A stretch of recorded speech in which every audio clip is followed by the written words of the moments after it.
We'd like to welcome you to the virtual kitchen table. We are Haley from Taking a Kinder Path, Ashley from Ashley as Mama and Storytime Shelves, and myself, Erin, from Everlearning. We're gathering to have conversations about family life and home education, most specifically unschooling, which is sometimes known as self-directed education, or as I often refer to it, whole life learning. We'll be sharing experiences and ideas, learning as we go. We hope you'll pull a chair up to the table and join us.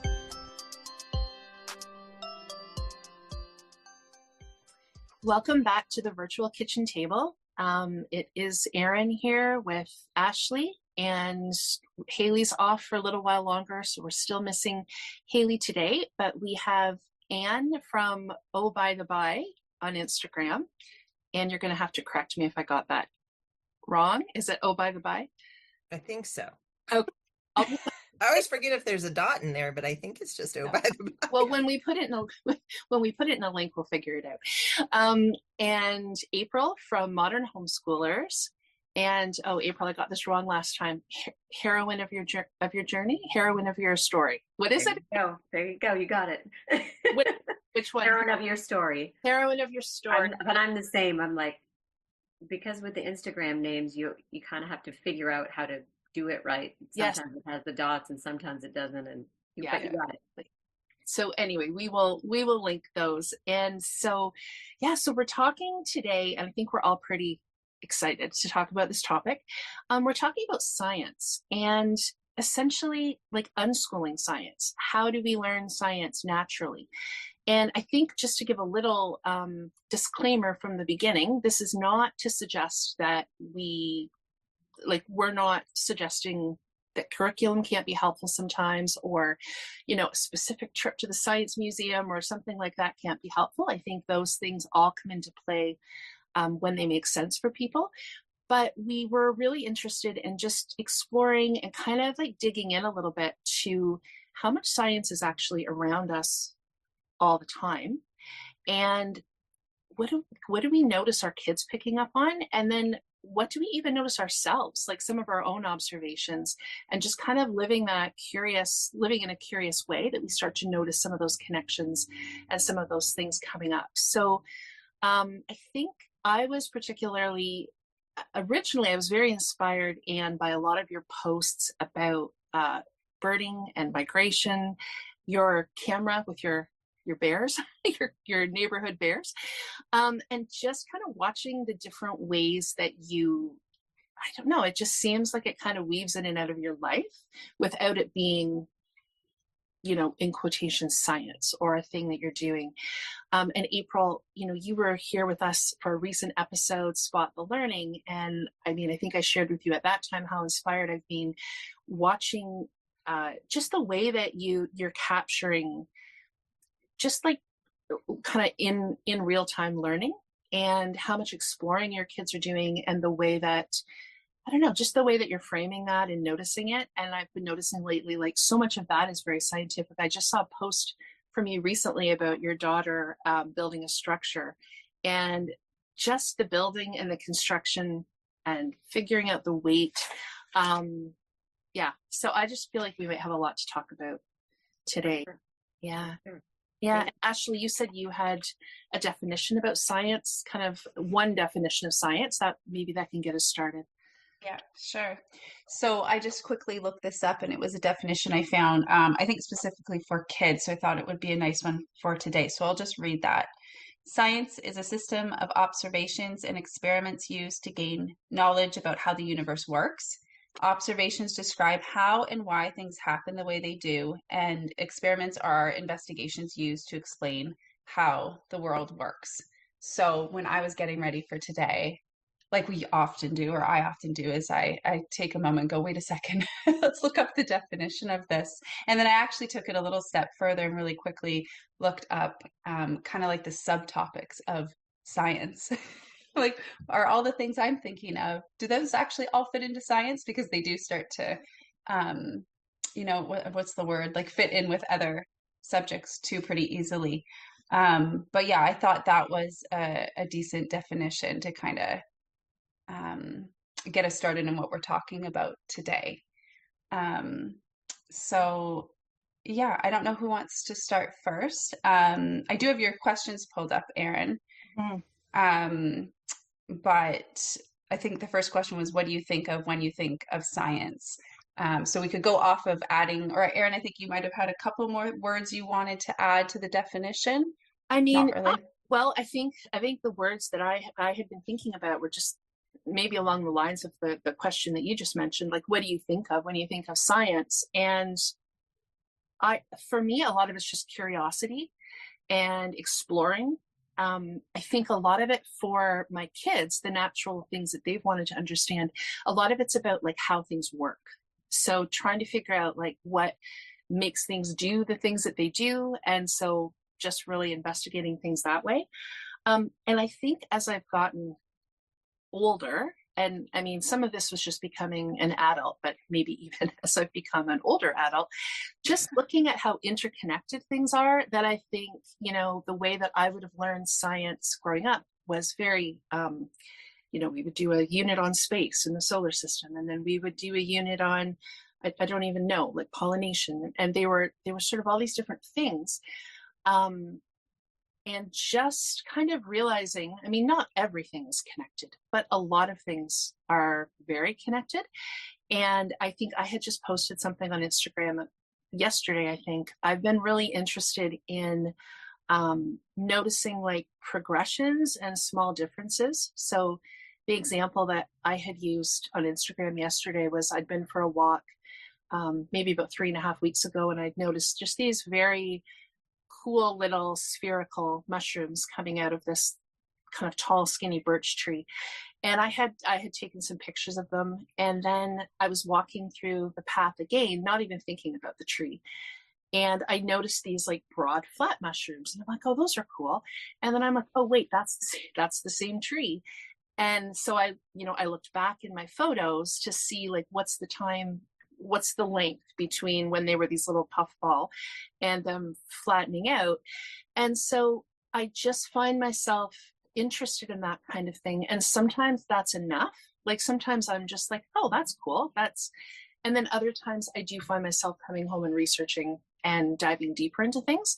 So I think what I was saying in my post was, science is cool either way. Sometimes it's just a really cool observation, or sometimes it does give us a chance to dive into something. But for me, more and more, it's been like, how do things connect? What are the timelines of things? Not worrying so much about, I don't know, really, really clear specifics, but it's more been a pondering, I would say, recently for me. So yeah, I'm just kind of interested in how it's looking for me now that I don't even have young kids anymore, and just sort of what that process is. But yeah. Erin, I really relate exactly to what you're talking about. I think it's so interesting how my idea of science has changed as I've become a homeschooling mom and as I've gotten older. But I think like it really just hit me recently. I feel like for the first 30, 40 years of my life, science was just a school subject. And to be honest, it was a school subject that I thought I had really not much interest in at all. As a kid, I mostly just remember like, the annual science fair at school that I wasn't that interested in. It was okay, but I really don't remember any other science lesson. I was the kid in high school who did not want to dissect the worm, and kind of opted out of that class and took the writing assignment, and just sort of saw myself as, this person who didn't like science. And I didn't have any problem with that, but it's just funny to me now how suddenly, as I'm, working with my kids every day and I'm helping them to see the learning, and I'm creating these videos for Instagram to help other people see how my kids are learning science, I'm like, wow, science is actually everywhere. Like we don't plan any science around here, and science seems to find us everywhere we go. And it's fun and it's exciting, and it just kind of blows my mind how that could just change so quickly for me. And really, it's just that change of perspective. But it really just it changes everything, and it changes how I experience the world and how we all do now, because of that little shift in perspective. I think I was your opposite, April. Right. I Yeah. grew up absolutely loving science, and yet at the same time, even though I was homeschooled, the way you're saying, it was still a topic. And I grew up in a family that was very sciencey, very nature-y, and yet it was still kind of a topic. Like I enjoyed the topic and going to research topic things. And my little stints in school, I enjoyed the science classes. I was the one who wanted to do the dissection. I loved it. But then I found science at a different level when I became a mother. And so it had me thinking today, and I pulled back up, I think it was maybe back in 2020, there had been this Goalcast video with Neil deGrasse Tyson that had really, really resonated with me. And so I went back and tried to find it today, where he was talking about how scientists are kids who, adult scientists are kids who never grew up. Because when kids start, like when they're toddlers, that's what they're doing nonstop. It's how does this work? Why does this happen? What happens if I do this? It's constantly this scientific inquiry. And so he had talked about how what we need to do is value that inquisitive nature. And so I think I was just fortunate that because I loved science so much, I was like, science to me is something to be indulged. And so we indulged it all the time. And then that grew my appreciation of it, where now, like Erin, as you were saying, how it's something very organic here, where it's more of like just how we live. It's part of how we live all the time. And it just weaves itself in and out. And I'm forever more appreciative of the way it's just everywhere. Mhm. Yeah, I was thinking about that a lot today too, and how science is very much like it just naturally comes up. It must be every day, multiple times a day, really, if I were to stop and think about it, which just makes it kind of easy, right? And because, like you said, Anne, the kids are always asking. I mean, some days it's just nonstop with all the questions. Like there really is so much curiosity there, that we don't even have time to get into all of it. But I was thinking about that too with science. Science covers so much, right? Like, um, and in school for myself growing up, there was the curriculum to follow. So we would spend, whatever, 3 weeks on this one and then 3 weeks on this. So whatever you were interested in, you'd only get a little bit of. You wouldn't really get to go down that. You'd have to cover all of it. And I think that that's like when I think about what my kids have been into when it comes to science, we certainly have covered like a variety of things. But like my one kiddo really loves animals. So, there's so much covered in that over the years. And there's like a little period where there was interest in the solar system, and we spent some time on that. And then they moved past that. But yeah, for myself in school, it was very divided. And it was like, okay, this is science right now. And I didn't really think of it as like science through just everyday things that we were doing and exploring. And I was just focused on what do I need to know for the test? What do I need to, learn to do a good job on my project or my assignment? And so same like what you were saying, April, I didn't really think I was that into science. But now as a homeschool parent, that's like the most fun stuff that we Yeah. get into. And Yeah. it's and it doesn't I mean, sometimes sure we'll pull stuff out and we'll do like a science experiment. But most of the time, yeah, it just happens naturally and along with other things that we're doing.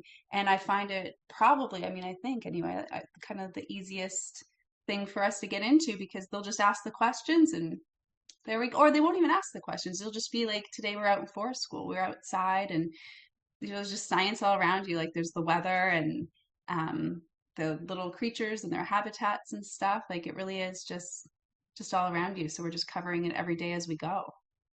I do find it's the most unschooly of the topics. It's so easy to have it just roll out. And like before we were getting it started today, I'd asked my son, I threw him a couple questions and I was like, what would you tell someone like if they wanted to get interested in science? And he just looked at me, he's like, get out there in it. Yeah. just go. Oh, And I I love said, that. well, what would you like? How would you help somebody retain their curiosity? And he was like, I don't know. I've just always been curious. And he's like, oh, look, Mom, is that a tanager out the window? And it's like, then we have to stop.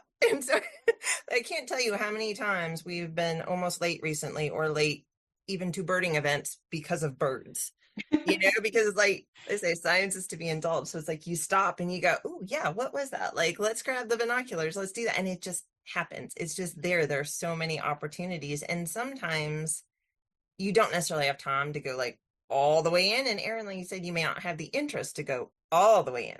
So sometimes when they can lob you a question, you might just lob it back and be like, well, what do you think? Or have you considered that? Whereas other times, I mean, we can get lost for a day in a heartbeat around here, or a weekend. As I just posted, like everything on that post for the weekend was like science from start to finish, I realized later.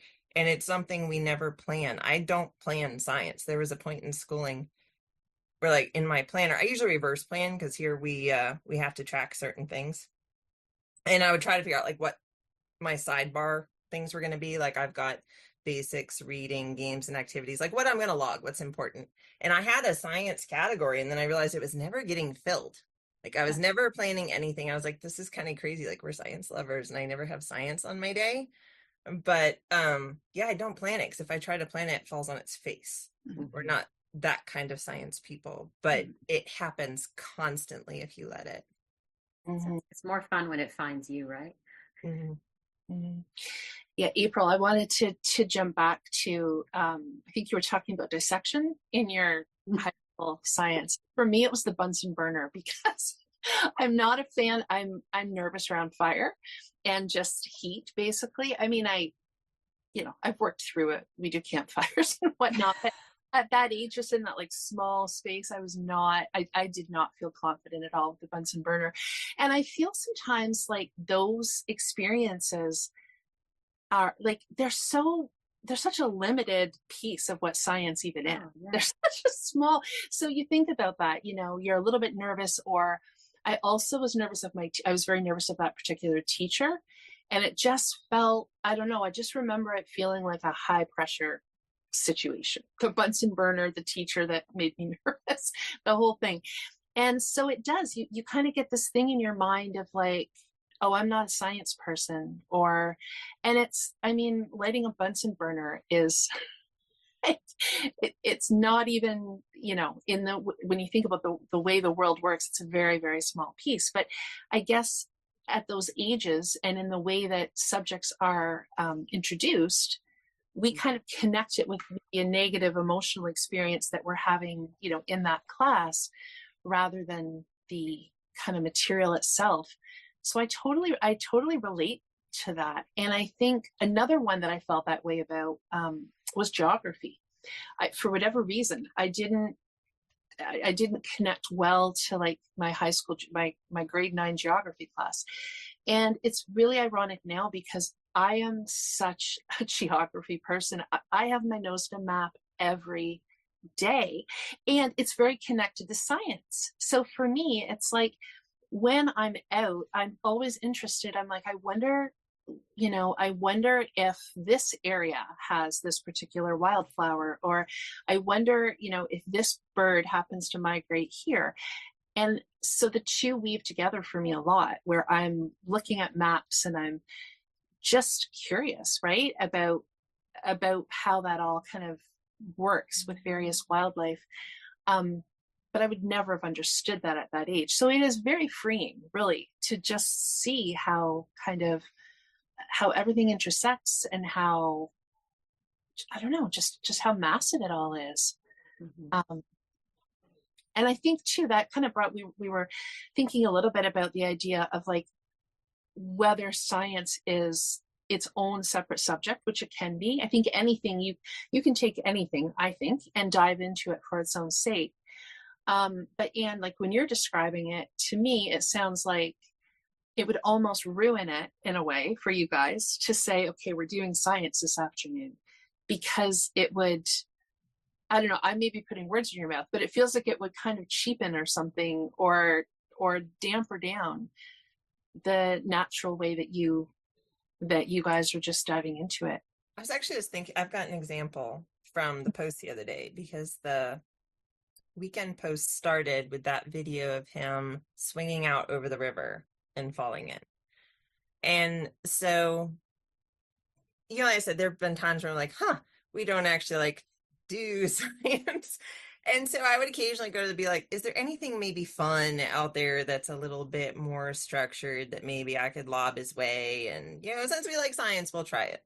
And so I had found one book that we had gotten, and technically it's enjoyable. If we were forced to do science curriculum, that would be the one. However, it's still science curriculum. We still have to gather parts and pieces. We still have to plan for it. So I think we are on chapter 3, and I bought it, I don't know how many months ago. But so the chapter we're stuck on right now is all about pendulums.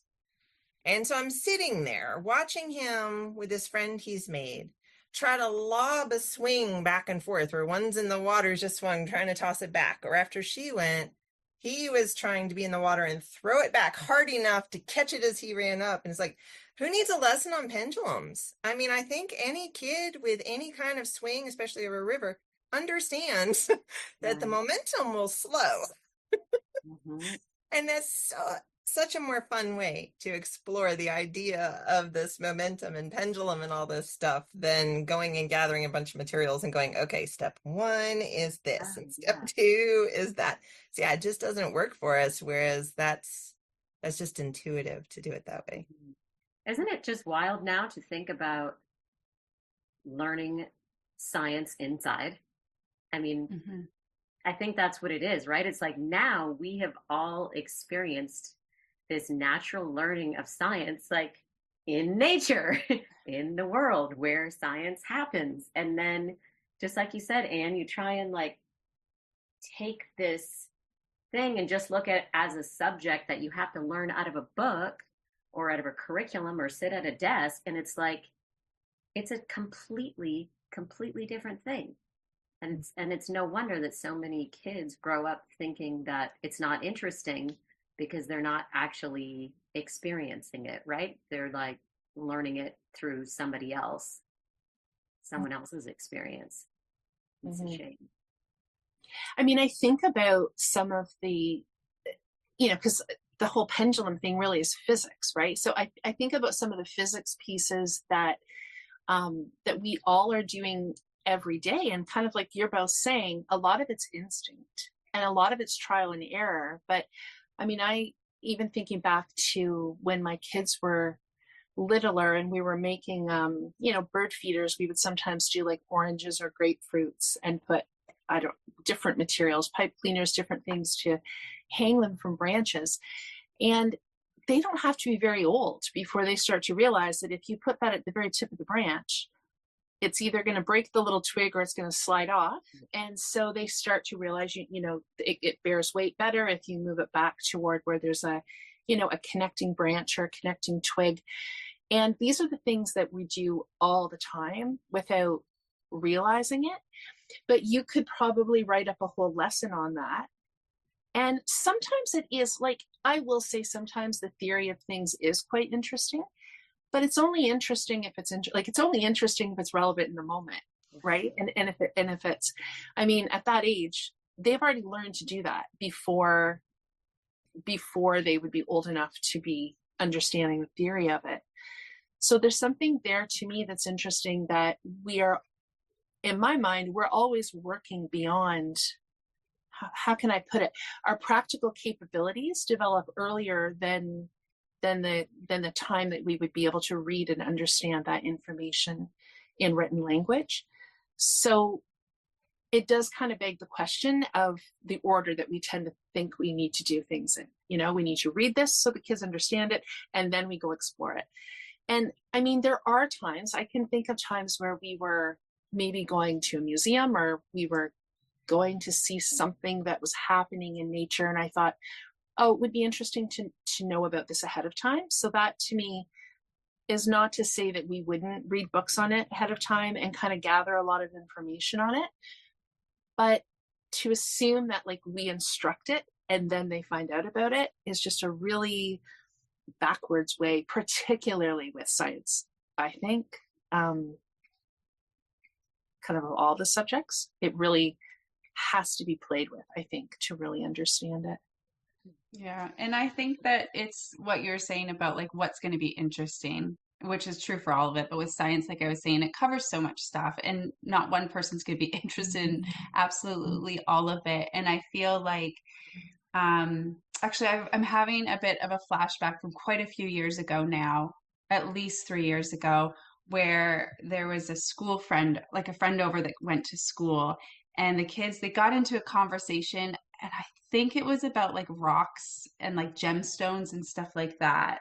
Um, and the friend, my kids were really into it. My eldest was really into like rocks and, going out and searching and finding all the different rocks and everything. And we would get books out from the library that would, explain like the different layers of the earth crust. I don't even know all of that.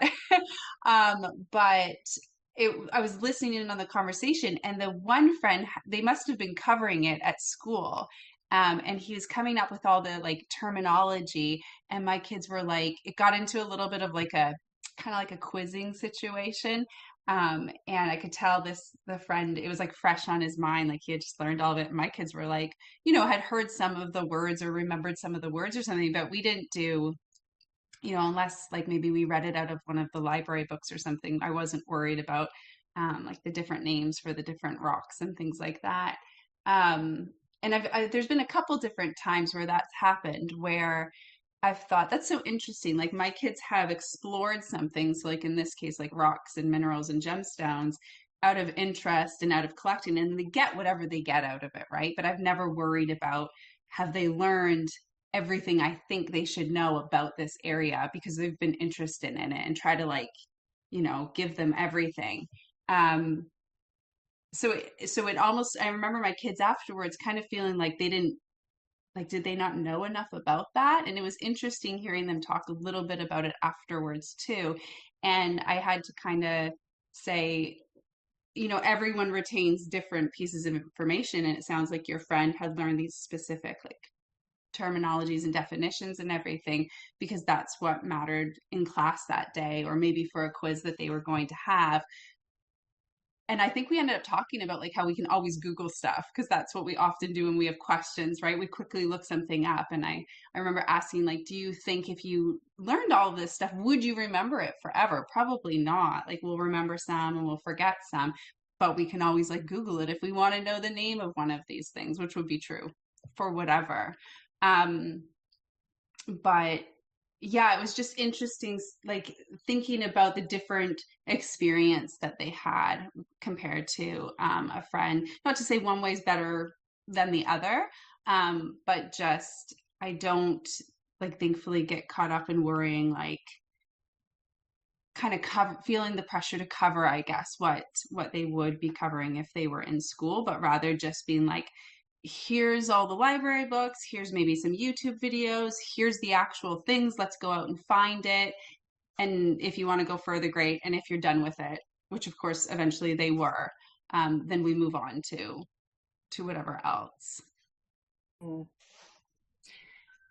Science can be such a great equalizer that way, where like if they weren't as into it at a certain time, they may not know all the terms, but then if they are into it, there's a lot of subjects where maybe the kid and the much older person can't be on the same level, but I find in science you can.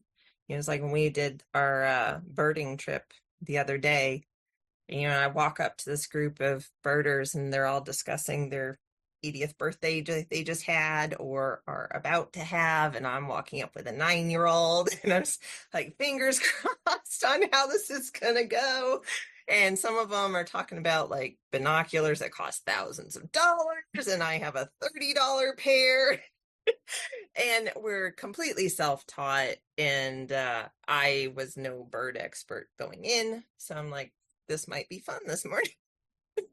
And yet, if you have a passion, like you're asking your kids, like, are you necessarily going to remember this? There's been plenty of things I've exposed him to that didn't stick. However, in birding, he and I went in at the same time. I followed his interest in. It we have been doing like the trivia and whatnot. Kid has beat my butt. Yeah. He will see a bird and be like, oh, that's a blah, blah, blah. And I'll go, huh, what? I didn't know that bird existed, and he'll have remembered the colors and the patterns and the names. And so he was often running with the birding group. And I was kind of bringing up the rear because he could hang with these people who have been doing this for decades and know all the materials. Like if you've got that passion, if you've got the basis that we're already giving them, and the freedom to find that passion and interest, that then when they want to, I mean, now I can do the same thing with bees if you want to get me started on bees, but he's got the birds, and so he'll be able to tell you all the everything. There's and a take joke. off. There's a joke in there somewhere. There's a I bird and think bees. so. Yeah, they were thoroughly impressed with them, and we're trying to remember the word for, like, that kid who just starts off so young, knowing everything and just leaps straight into something, and like, isn't it like that wonderkind or whatever, and they were really thrilled to have him along, and how much he knew, and he'd be like, oh, there's a so-and-so, and they would find it and pick it out. So like, you can get there so fast if you're allowed to explore the stuff that's interesting rather than the stuff that's in the package. Absolutely. I love that you gave that example, Anne, because I just want to quickly add, because it made me think about my youngest is really into dogs. So same thing, we've got a couple library books with like lots of different dog breeds, and he's had multiple conversations because it's kind of come back up again where he's really focused on dogs and dog breeds, and he's had conversations with neighbors over the last few weeks. They'll be walking their dog and he'll want to guess like the dog breed, and then he'll have some facts in his head because he's just so interested in it right now. And of course the adults are always like so impressed, and we do trivia too, so I love how you shared that example. It's so true that if they're interested in it, sometimes they can go really far, and then they're conversing with maybe adults who have been interested in it for years. So I think that's really cool. Because the problem was those adults probably had to wait till they were adults. Yes. They had the time and freedom once they were older. Yeah. And that's this really cool thing right now, is if they have the freedom, it's not like they have to go and look it up in the encyclopedia, right? It's like, I talked about this story a little bit a lot on the last episode, but what you're both describing is exactly like my son's passion for fishing. And it was like he went on YouTube, figured everything out. He knows everything about the fishing rods and how to catch them, and about all the different types of fish. So he's pulling them up and he's talking about what kind of fish it is. And I still really don't know anything, except I can, he taught me how to cast. That's sort of where my learning just. So I always say I'm probably the only birder who can't see the birds. Yeah. Aw. I was making a joke while we were out there. It's like, I have a lot of fun being out there. It's a good thing I'm a nature person, but I'm a really lousy birder because I can't really see what we're looking at. And that's the thing, right? But it's fun. You go out there and but to see them like take this knowledge that they have just, taught themselves, figured it out, and to be hanging out with these adults and all these people who have been doing these things for years, it's remarkable. And it's hard not to feel like this great sense of pride in them too, right? When you can sort of step back and be like, yeah, I couldn't have this conversation with you, but my kid, just, he'll talk about this stuff all day. It's really, really a neat experience as a parent. Mm-hmm.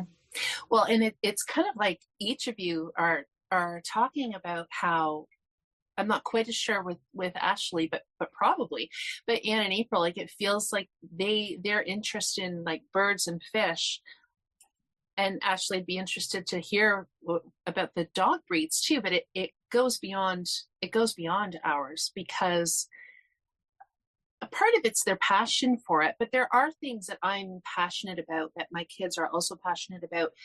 And sometimes they just learn in a different way. And all of a sudden I realize that they just have amassed all this knowledge and skill in something, and they've moved beyond where I am. So I feel like it flips the kind of traditional thought that we have around like teacher and learner, where we kind of have this we have to be the passer on of information.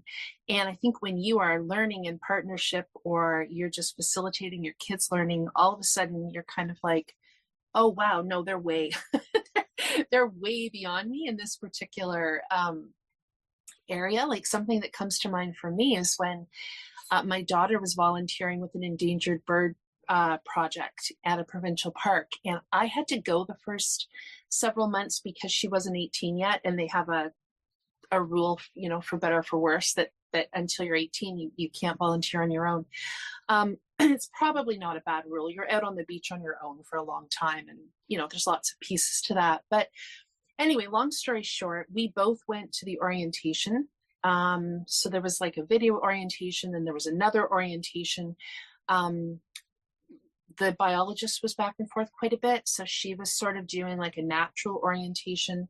There was loads of information in the binder, and my daughter retained it so much better than I did. I just couldn't even believe that we'd been at the same, like we literally had the same information. And yeah, she was just identifying shorebirds more easily than I was. She was understanding the steps. There were certain things with their banding that we really had to be watching for. And it was also great because I could sit back and enjoy, because like she had it. She knew she was just understanding the information on a different level. So I think it's also just kind of relieving to see, like, we do not have to be the passers on of all this information, because actually our kids are super capable. And the other area I find this in is because this is a type of science as well, like how things work and putting things together. And so whether it's like technology or whether it's like hands-on mechanical stuff, I'm definitely in both of those areas not as strong as anybody else in my family. And so I think now, having older kids, I can really see like they're so much stronger than I am in like 100 ways. So it just really flips. And I actually wonder, I don't know, I wonder how much of that possibly has to do with being conventionally schooled. And I think there's a little bit of a block in my head that there's a lot of things I can't do. So it takes me a long time to get past that. And I'm not sure if it's related to that. It could also be personality, or it could just be that my kids are more competent at a lot of things than I am. Like, that could just be the case. But there's something there where they will just try stuff, and so they get better at it. Whereas I have a lot of things that I don't even think to enter into, because I don't know if I'm going to be good at it.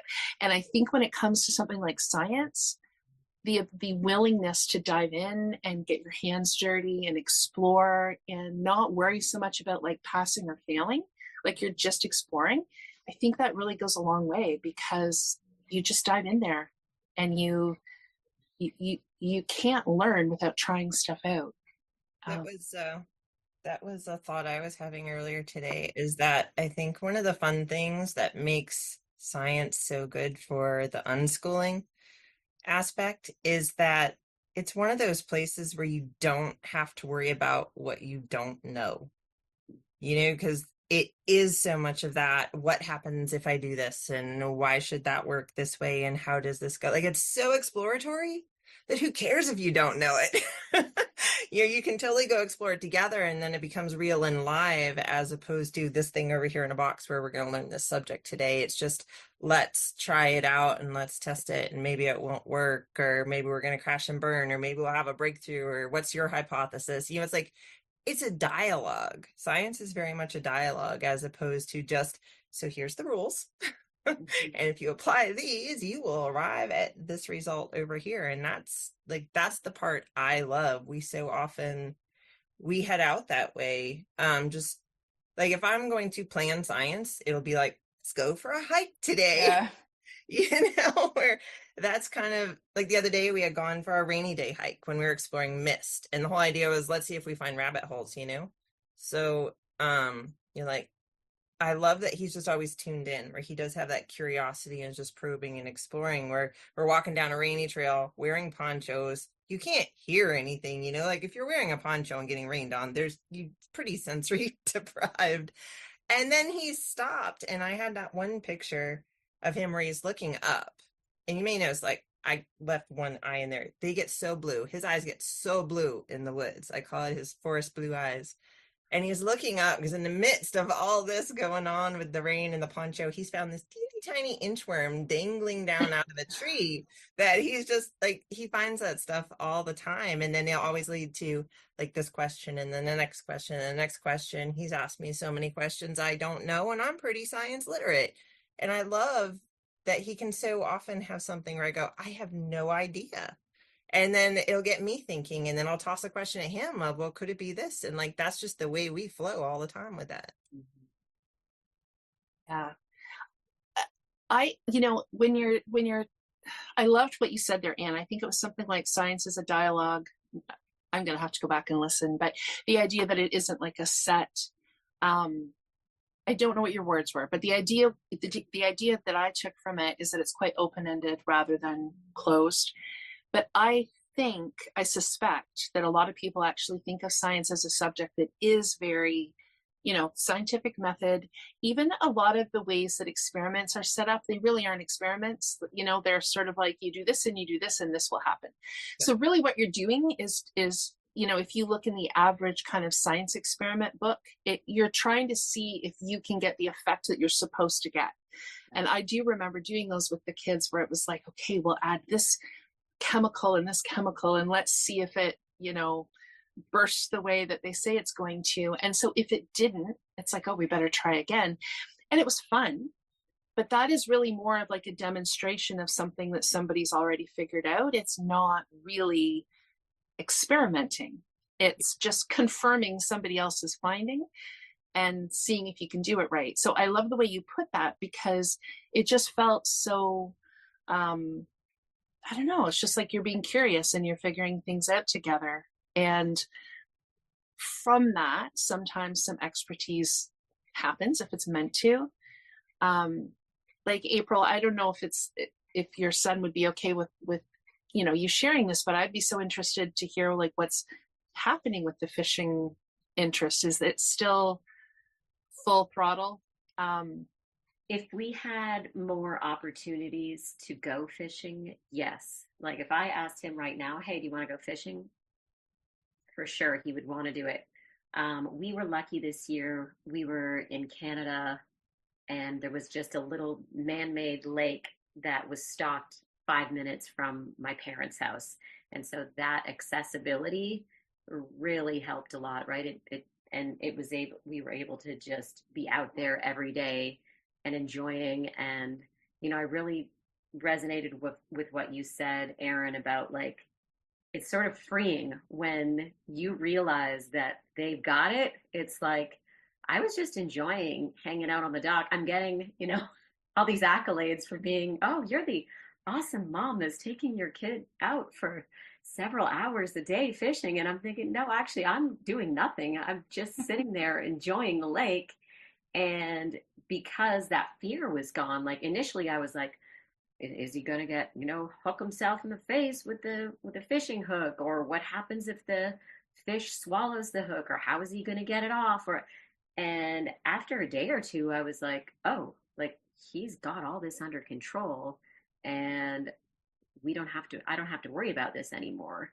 So, sorry, I got a little off track there, but I think right now he would definitely still enjoy going fishing whenever he could. But right now he would really love to have a buddy fishing with him. So trying to find the fishing buddy and the lake close by. And I also don't have help with the younger sister all the time. So it's a matter of having all of those pieces come together. We can't get out there as much, but I know I feel like it's just going to be a lifelong interest of his. And when he's able to do it, he will just jump at the chance. And actually what's really cool now is that he's found a bunch of different video games that are related to fishing as well. And he's doing those online with his buddies, and they're talking about the fish. And he's sort of still feeding that in a different way, but it's just really fun to listen to him and to just hear him get excited about anything basically related to fishing. I love that. And I think too, like that's such a good point that it doesn't have to be, okay, I'm interested in this. Cause I think we hear about these deep dives people do. And so the assumption is it just goes on and on the same way, but it doesn't need to, right? It can shift into something else. It can go away for a little while. It can resurface. Um, there's no, I don't know, there's no rule to any of it. It's going to be different for everybody. And I got thinking about, well, Ashley, you had mentioned, I think people in the neighborhood talking about the dog breeds. And then Anne, you'd mentioned the birders, like the senior citizen birders who you were connecting with. And then April, last time we talked, I know that some of this fishing, an integral part of the fishing story happened with an older man who was kind of giving your son some tips. And it leads me to thinking about how people are so interested in engaging when our kids have an interest. Well, even if we do, right? About something, people like to talk about their specific interests, and often people like to give information. So to your point, Anne, that you don't really have to be an expert or you don't have to have all the right answers. Sometimes I find if I'm out and I'm talking about something with somebody, I actually know more about it than they even think I do, but they're so eager to talk about it that you just kind of let it roll, right? Like people love to talk about those kind of things, like those special interests that they have. So I don't know, if I love that that I guess our kids have those opportunities to be talking with people who actually have a common interest rather than just necessarily being with same age peers doing whatever's assigned, to actually be able to talk to people that are passionate about the same things just elevates the learning, I feel like. I found that was just really invaluable. Like we had done it one other time. It was their last spring walk. So there was only 2 men there, but I mean, again, they were wonderful. And when we got done, they were talking with him. Like I was off to the side. I wasn't obviously needed for the conversation about like making the checklist and going over all the species and deciding on the count and showing them all that. And so again, this time, just the way that they would bring them in and like they'd show them through their big expensive cameras and all that, so you get a close-up and talk about the little nitty-gritty details of trying to identify fall warblers, which is a whole nother ball game from spring warblers, and I couldn't even see the spring warblers, so how I would ever identify the fall warblers, and so it's partially getting that extra bit of information that from the people who are just there doing it all the time, but also just that connection of like, this isn't some crazy thing I'm doing off in the corner. Here's other people who also love what I do, and it just validates that interest, and it helps to just fuel it and fill it. And like we're saying, how it can come and go. He was not verbal when he fell in love with birds. He just turned 2 when a family friend who loved birds knew he loved birds and decided to buy him a feeder. And it has grown, but it hasn't been like this year. I don't even know I think it was the Merlin app this year. It had been at that spring birding thing where they were talking about Merlin, and we finally tried it out, and it opened up a whole nother dimension. And so like this year it's been game on. It may fall back a little bit more next year, or maybe it'll push forward for a while. I don't know. But I am not so much like, let's wake up at 6:30 in the morning on a Saturday and go join the birders. But I have to remember how much value that brings. Like his grin was just ear to ear. It's like, this was fantastic. I love this. So yeah, when you can connect with somebody who has that thing that like he was born with it. I had nothing to do with this bird interest. He's brought me in and I love it. But just letting him see other people who share a passion that he was born with, like that's really important. And I just need to help make that enough, like bring those opportunities about. I bet. And has he had a chance to share that passion with other kids or teach or tell other kids about birds? And I'm sure. I wondered, I'm thinking maybe next spring, like before the spring migration, I might put out feelers to see if anybody in the homeschool community might have birding kids. I don't know of any. So there had been one of our forest places here was several years ago was going to put out like a birding by ear class. It wasn't really supposed to be for kids of the age he would have been then, but I was going to kind of force my way into it for him. Because sometimes like they might say, oh, it's for adults, but they don't realize a kid can come and not be a disruption. But that place got wiped out by a hurricane. And so there has not, because they had talked about offering one for kids. So like there's nothing out there for us to have found the kids. So yeah, I've been curious about that and wondering, because he hasn't been able to have that element of it. It's just been the older folks so far. Yeah. My daughter was able to join something because it was about a year and a half ago through the Canadian Wildlife Federation, and it was a youth. I think it was 13 to 18, because she aged out of it about a few months ago when she was turning 19.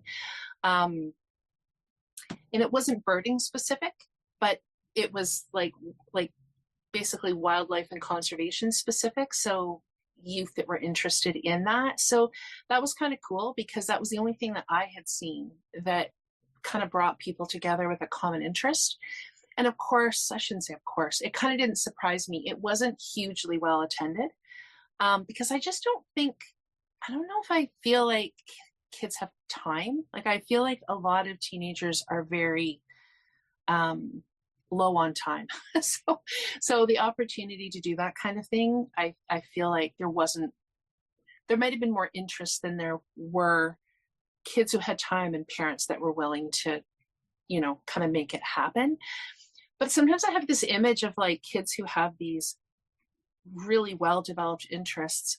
I mean, I could even see it with the fishing too, April, where kids who are in school or maybe are busy in other ways don't have as much time to dive into that kind of stuff. So it's almost like they have to wait until those kids get to be, I've always been interested in birds, but I didn't become as interested until like middle age. So it's almost like they may have to wait a little while for people to catch up to them and really have like same age peers who are interested in those things, because I do feel like a lot of it is senior citizens, or maybe a little bit younger than that. We kind of have those. Yeah, time makes a big difference, doesn't it? It's funny. I was thinking, I think because we were planning this conversation, I was thinking about this yesterday. One of my, I guess one of our favorite sort of accidental science lessons that has happened around here has actually become a daily part of our life since, I guess, last December. So it's an ongoing science lesson. And this was actually, I don't know if you're all familiar with what a knoll lizard is. I'm sure you are, Anne. There's these tiny green lizards. I mean, it's probably about, 3 or 4 inches long. It was a little baby and found its way into our house, which these things often happen in the South in the winter. So my daughter found him in, I think, the bedroom closet and brought him out, and somehow over the last several months has tamed this wild lizard who is now our pet, Lizzie. But what's super cool about it is that, she doesn't know. It's not like she did a bunch of research. We did a little bit of research. We found out what we needed to do to keep the lizard alive. But we basically call her the lizard whisperer now, because she can walk around with this lizard on her hand. She has taught all of her neighborhood friends about the lizard, how to hold the lizard, how to take care of it.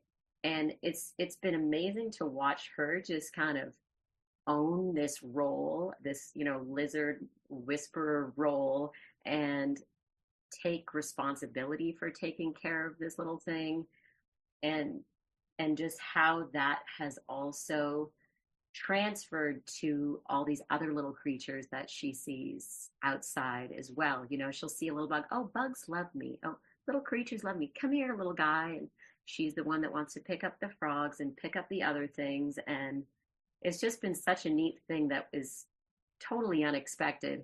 But also, I think yesterday when I was watching her do this, and, not to mention all the things that I have learned, about lizards through this experience.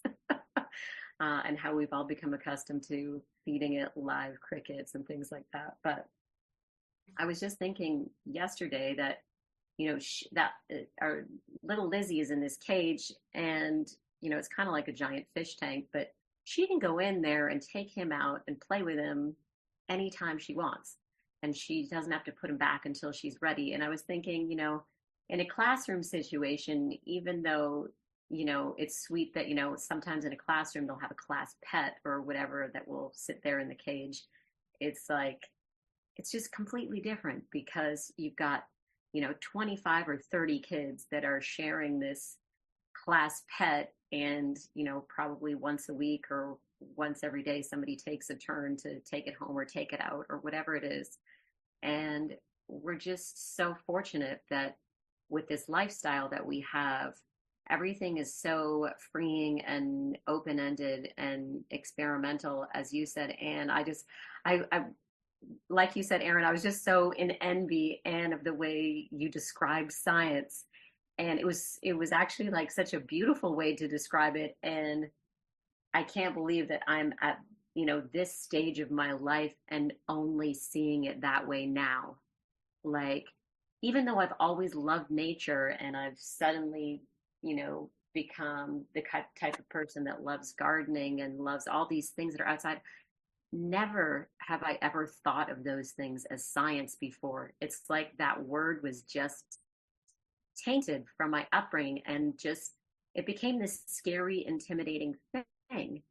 Going back to what you were saying, Anne, about like there is no answer and everything's an experiment. And I think Ashley and Aaron, I was kind of watching all of our body language. It's like, when you're in school, there's a right answer and there's a wrong answer. And if you get it wrong, you get it wrong.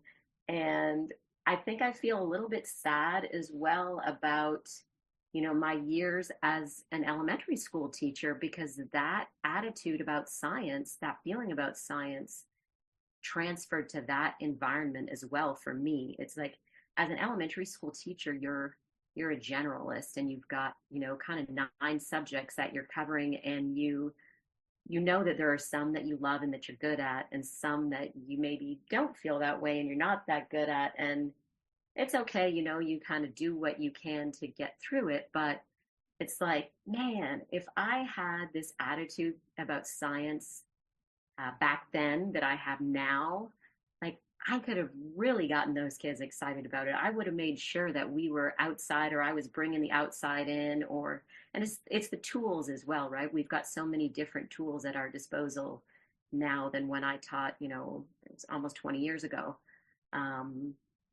But it's just interesting how that shift in perspective just changes all of these different aspects of life. I think that's what keeps going around in my head. Yeah, I keep thinking about, as we're talking, this bringing science into the classroom or any type of structured lesson is really hard, not impossible. And I think there's ways that it can be done, I guess. But yeah, you're taking something so natural that you can, because it's not even just, and I think a lot of times, like, I would have thought science experiments, but it's not just that, right? Like, it's going outside and just experiencing the weather, the water cycle, like all this stuff that you're just living through and talking about it through conversations, or not talking about it and just observing it, or watching like the 4 seasons, right? So like going back to the same spot in the winter, spring, and through, and watching the trees change and the same space change. And yeah, like it's very hard when you have to bring that into a classroom setting, and keep it exciting and enjoyable. Whereas, so I just keep thinking about how, like, science is, like what you were saying, Anne, at the beginning, science is so easy in an unschooling way, because you just go out and you just experience it all the time. And it happens, inside too, of course. But when you try to, teach it in a more structured, formal way, like in a classroom, it just takes the excitement out of it. Like, I'm thinking about like things like like life cycles, like learning about animal life cycles. I don't want to plan a lesson around that, because we're just outside and we see it and then we talk about it, and then that's what you will remember. So I keep thinking about that as well. It's really interesting. Well, and Yeah, I the too. science experiment thing is hard. Just the whole box. Like you've all would say, like that's how we are. Where every once in a blue moon, like for the Halloween thing, I had that little kit I bought. And so every now and then it's fun to do a few. But Yeah. they last for like 5 minutes. Yeah. And yeah, it's steps 1 through 3. And then Aaron, like you said, like you're supposed to get that result. And if you didn't, something went wrong. And it's just not that fun. If we're gonna do something like that, he likes some of the ones that are it's more of an open-ended thing. Like he likes I'm not much for making, what do you call it, like the goo. Everybody makes like Slime. slime. Yeah. Oh, I hate the slime. Yeah. So that's like such a big thing. And in the early years, like family centers we would go to, it was always like slime this and slime that. And Yeah. I'm not much of a slime person, but he loved the one where it's like water and cornstarch. And he would just play. Yeah. And then next thing you know, he'd have like all his toy cars and stuff in the slime and seeing how they react and dripping over and running over. So it's like ones like that we could do. Or if it's like Aaron, you had talked in your, was it in the email about like your daughter mixing colors. He would like it when he was little. If I just get cups of water with some food coloring and he could start mixing. I mean, everything came out black in no time, but he still had a lot of fun with it. But if it's an actual, like, here's our experiment and this is going to happen, it's hard to make it last for more than 5 minutes and be worth the investment of setting everything up. Yeah, I was gonna say the one thing that I strew science-y, I think anyway, and I've done it for years, and I mean they enjoyed it definitely more when they were younger, but even now still if I put it out, kids like mixing stuff together, right? But the baking soda, vinegar, and food Yes. coloring. Mm-hmm. Not that Yes. would necessarily always last forever, but like the water and cornstarch, right? Like they can play with it for a while. But I feel like that's still kind of open-ended, right? And they see like something that has a reaction, but is easy to get to, and they can do it on their own. It's not them. I'm not demonstrating, right? Like I probably showed them the first time. Where I feel like a lot of times if I were to set up like a formal science experiment, I have to be very involved if it's going to go the way it's meant to go, like what you were talking about, Erin. But the baking soda, vinegar, and food coloring, that is something I'll put out sciencey that the kids will they'll always spend at least 5 minutes doing that. And it's good drain cleaner. So I learned to just set it up Yeah. in the sink and I would just True. give him the jug and the box and like have that all day long. So smart. Okay, I have so many. I'm still back with some stuff that you said, April, and then Ashley, you added, and I have things, and now Anne. Okay, so I've got to figure out. Sorry, Erin. No, Gotta it's come up all. with a game plan now, Erin. Got to figure out what I want to. I'll work backwards. So Anne, you just talked about the drain cleaner thing, because I think that's the other piece is how much science are we just learning on a practical level, and it has nothing necessarily to do with like a passion necessarily. Like that's the other thing I really notice a lot of is just in the fixing things or the figuring stuff out, especially as they get older, and they're doing everything but from maybe having a car to helping with repairs or in their own place figuring stuff out. It's so much practical stuff. Like that's the other thing is there's the passion end of it, and then there's just we're kind of like dealing with science all the time, whether it's clogged drains, plugged toilets, like who knows? It could be any number of things that we're always kind of working with science, and so there's just like a natural element to that. They're going to be doing that because we all have to do that. We all have to kind of understand how the things that we're using work, and when they're not working, can we troubleshoot? So there's that practical element to science as well, but it's not always about their passion or a fun explosion or whatever. It's also just about daily life. But then you'd also said, Anne, about, I think you were talking about the cornstarch and how there would end up being like cars and stuff in it, right? So that's the other thing I think is that when we don't have this idea that everything is separated, what you start to see, like that's like pretend play, happening in a scientific, mixture of some kind. And I would think that even kind of going back to this endangered bird species with my daughter, a lot of that interest for her was not scientific, except that she was learning science as a byproduct. So a lot of it was artistic. So she's done a lot of sketching, studying of birds so that she can sketch them and kind of understand their details. A lot of it is ethics. It's a conservation interest for her. And a lot of it is just this real sort of, I wouldn't even say, April, like she's not a super hands-on person. I feel like your daughter would be banding the birds, and it's not even like that for my daughter. It's just a genuine sort of interest in conservation. And so not everybody has to have the same, because I had a lot of people say to me, oh, does she want to become a biologist? Does she? And I'm like, no, I don't think so. I don't think it's about that for her. I think she's interested in different pieces of it. But the science learning, it's like those things are a portal basically into the science. So I love that too, just how these things are so interconnected. I mean, think about when we're all talking about like this outdoor time and nature walks. I mean, they're also getting exercise. We're also probably having conversation about other things. There's contemplative thinking and philosophical thinking that I do when I'm out in nature. So it's not like I'm just out looking at species. Often it's just I notice them when I'm getting exercise or I'm getting fresh air. So yeah, I just wanted to say, I just love how things interconnect, and it's not just like we're going on a nature walk right now. Like we can, but there's usually more to it, or there's often more to it than that. Like, I think it's important to to that point of like when I've said, if I'm going to plan science, it'll be let's go on a hike. One thing to always keep in mind is like nature does not perform on cue at all. So it never works to say we're going to go examine X today because X probably didn't get the memo and is not going to play the part. So for us, it's just let's go without like a thought. And then, we may bring along books, or it may be about the picnic, or it may be about doing a little piece of art or whatever else it is. And then as you're there, you're just tuning in, and it's just learning how to tune in. And all of a sudden, I said, he'll be walking down the trail and then there's the little thingy hanging down. Like that happens all the time with him, where he'll just walk by and pluck off a little exoskeleton from a piece of bark, where it's like, if you're out there, you have the opportunity.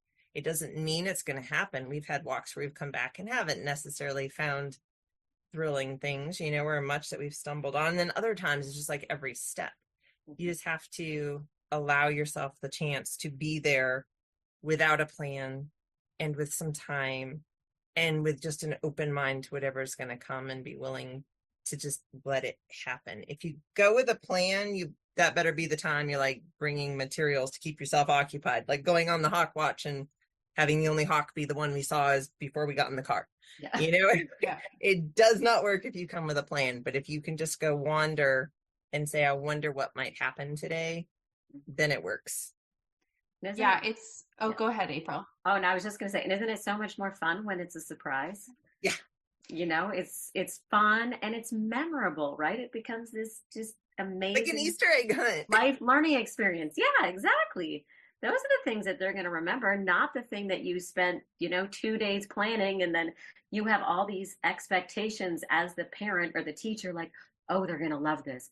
Oh, they're going to love this. And then it flops. And not only do you feel, bad about all this time that you spent and disappointed, but they don't remember it at all. So I love the way that you talked about that. And that's exactly what it is. And Ashley, I'm sorry, go ahead. No, it's okay. I just feel like I'm excited because I have an example from 2 years ago of what we're talking about, where we just went out on a hike, and I can't remember specifically what month it was. I could look back in my pictures, because that's the other thing with having the phone all the time. I've documented so much of this, which is an awesome way to just kind of keep track. But it's probably 2 years ago, I think sometime in the fall. And we just went out on a hike. I had no expectations other than let's get out of the house and go be outside. And it was like an Easter egg hunt, because there were so many mushrooms that we were finding, all the different fungi, that it became so exciting. I mean, I think it wasn't, we would have seen some and we've thought, oh, neat. And then we would have seen a little bit more. And then we realized that it was that time of year. We even came across the giant puffball ones. Um, and it was so fun. And so we still talk about it. So it was memorable and I could not have planned it. Actually, I tried to recreate it the following year. And of course, we found nothing. So I don't know I didn't go back to the exact same spot at the exact same time. That probably would have made the difference. But I remember thinking it was just so random and it was so cool. And it really made such an enjoyable hike I've never seen so much, like so many different fungi in like one hike. And we had the Seek app out. I think it's also like iNaturalist Seek app to Seek help struggles identify. with mushrooms. Yes. Yes. And we weren't going to be trying any or anything like that, but it was fun to just try to capture them again and document them. And then Netflix, I don't know if it still has a documentary on fungi, but it did at the time. And so we watched quite a bit of that, which I don't think my kids would have been very interested in hadn't we had that recent experience of coming across a whole bunch of different ones. But yeah, I have tried to go. I remember just thinking that it was so cool how that happened and we all enjoyed ourselves so much. And I've been disappointed. It's actually happened once with the salmon too, Erin, where like last year we tried to get out to watch the salmon and we missed it somehow in our creek. I don't know how we missed it, but it is so fun. But you're right, Anne, like you can't, for the most part anyway, you can't really plan those things. Like I'm sure if I had a plan for us to go out and define all the mushrooms and learn all about them, it just would not have worked that way. So I thought that was a good example of that. Like you always find something, right? So you just go out and We discover did the whatever. mushroom hike. It was also 2 years ago for us. We technically did it on purpose. Our state has a statewide citizen science program for kids, where there's a season. There'll be like a field season and various, like you can earn badges. And so it had a mycology field season, and you have to turn in 6 observations, plus do certain challenges and whatnot. And so we went out that day, and it was mind-boggling. I mean, I don't think Seek identified a single species Oh of no. mushroom, but we must have found 30 some. I mean, it was outrageous how many there were. And that was just like on our little dirt road. And we had the most fun. We never turned in a single photograph. Yeah. We never did a single challenge, but by golly, we had so much fun finding those mushrooms all day long. And that was us always trying to do those badges. He got very few badges, but we always had so much fun going out and looking, even if we didn't find whatever was in season, but we would just go out and look. And then when it came time to like coming home and doing the structured part, the bottom would fall out a bit. But like that mushroom hike, it was so memorable because they're amazing. Yeah. There's so many colors and types and shapes and sizes. It blows my mind. We got really interested in fungi for quite a while after that. Oh, that's so cool. Mm-hmm. Mm-hmm. They're pretty amazing. Like they're really weird when you think about Yeah. when you really look at it, you're like, this is really weird. But maybe that's what makes it so fascinating, is it's just texturally and everything just really kind of odd. But yeah. I recommend that documentary because I watched the whole thing and I have looked for it. I know what you're talking about. I can't remember it, but I have looked for it. I think it's just called fungi. I think there was what was it, like the hidden world of fungi? Because one had actually been showing in our state history museum or science museum, I think. And I was like, I wonder if this is going to become available, but I don't have like Netflix or anything like that. So I haven't been able to find it. It's probably not on there anymore. But yeah, it is really fascinating. It's something you just don't maybe think too much about. And then when you have the opportunity to look into it, you go, oh, that's actually really cool, which I think happens a lot with science. Yeah. And then like the ghost flower, which Ashley, I don't remember if you saw it, where like earlier this year I was telling Erin and April about those, and then probably because we thought about it harder this year than the other years we'd found it, that's when we got looking into it and then found out how they feed off of mushrooms. They do to mushrooms what mushrooms do to trees, and it was just like, it was so interesting to dig in a little bit more and learn about them. Mm-hmm. Oh my gosh, Ashley, I know what else I had been thinking when you were talking about, like if you were planning a lesson or you were giving a lesson plan to a class of kids. And I think you were talking about life cycle or something like that. And just like how different it is when I have found when we've done things through like a story or a show. I honestly, I mean, I know we're talking a lot about the outdoors and we've done a lot of outdoor things, but I believe my kids may have learned just as much science from TV shows. When they were young, they loved. So some of it was nature, some of it, I mean, there was a lot of physics stuff too, which is always fun, different, just the way that different things play out. But there are actually a lot of really good kid shows. But again, they're seeing it through the eyes of the character. So it's very similar to getting those really, I mean, you can always get really nice reference books, but also you can get them in the form of a story where, they're identifying with the main character. There's a plot involved. Sometimes the illustrations are so beautiful. Like I find that a really nice way to just, again, you might decide, oh, I want to introduce this, which is totally fine. Or it might just happen organically through books and TV. But yeah, I just wanted to put that in there. As much as we're talking about outdoors, if families aren't super outdoorsy or there's a particular child that's not outdoorsy, books and TV are, I think you can learn a ton. And I would actually say, I've said this before, when my daughter was little, she kind of liked nature, but I think there were a lot of, she wasn't really a kind of a rough and tumble.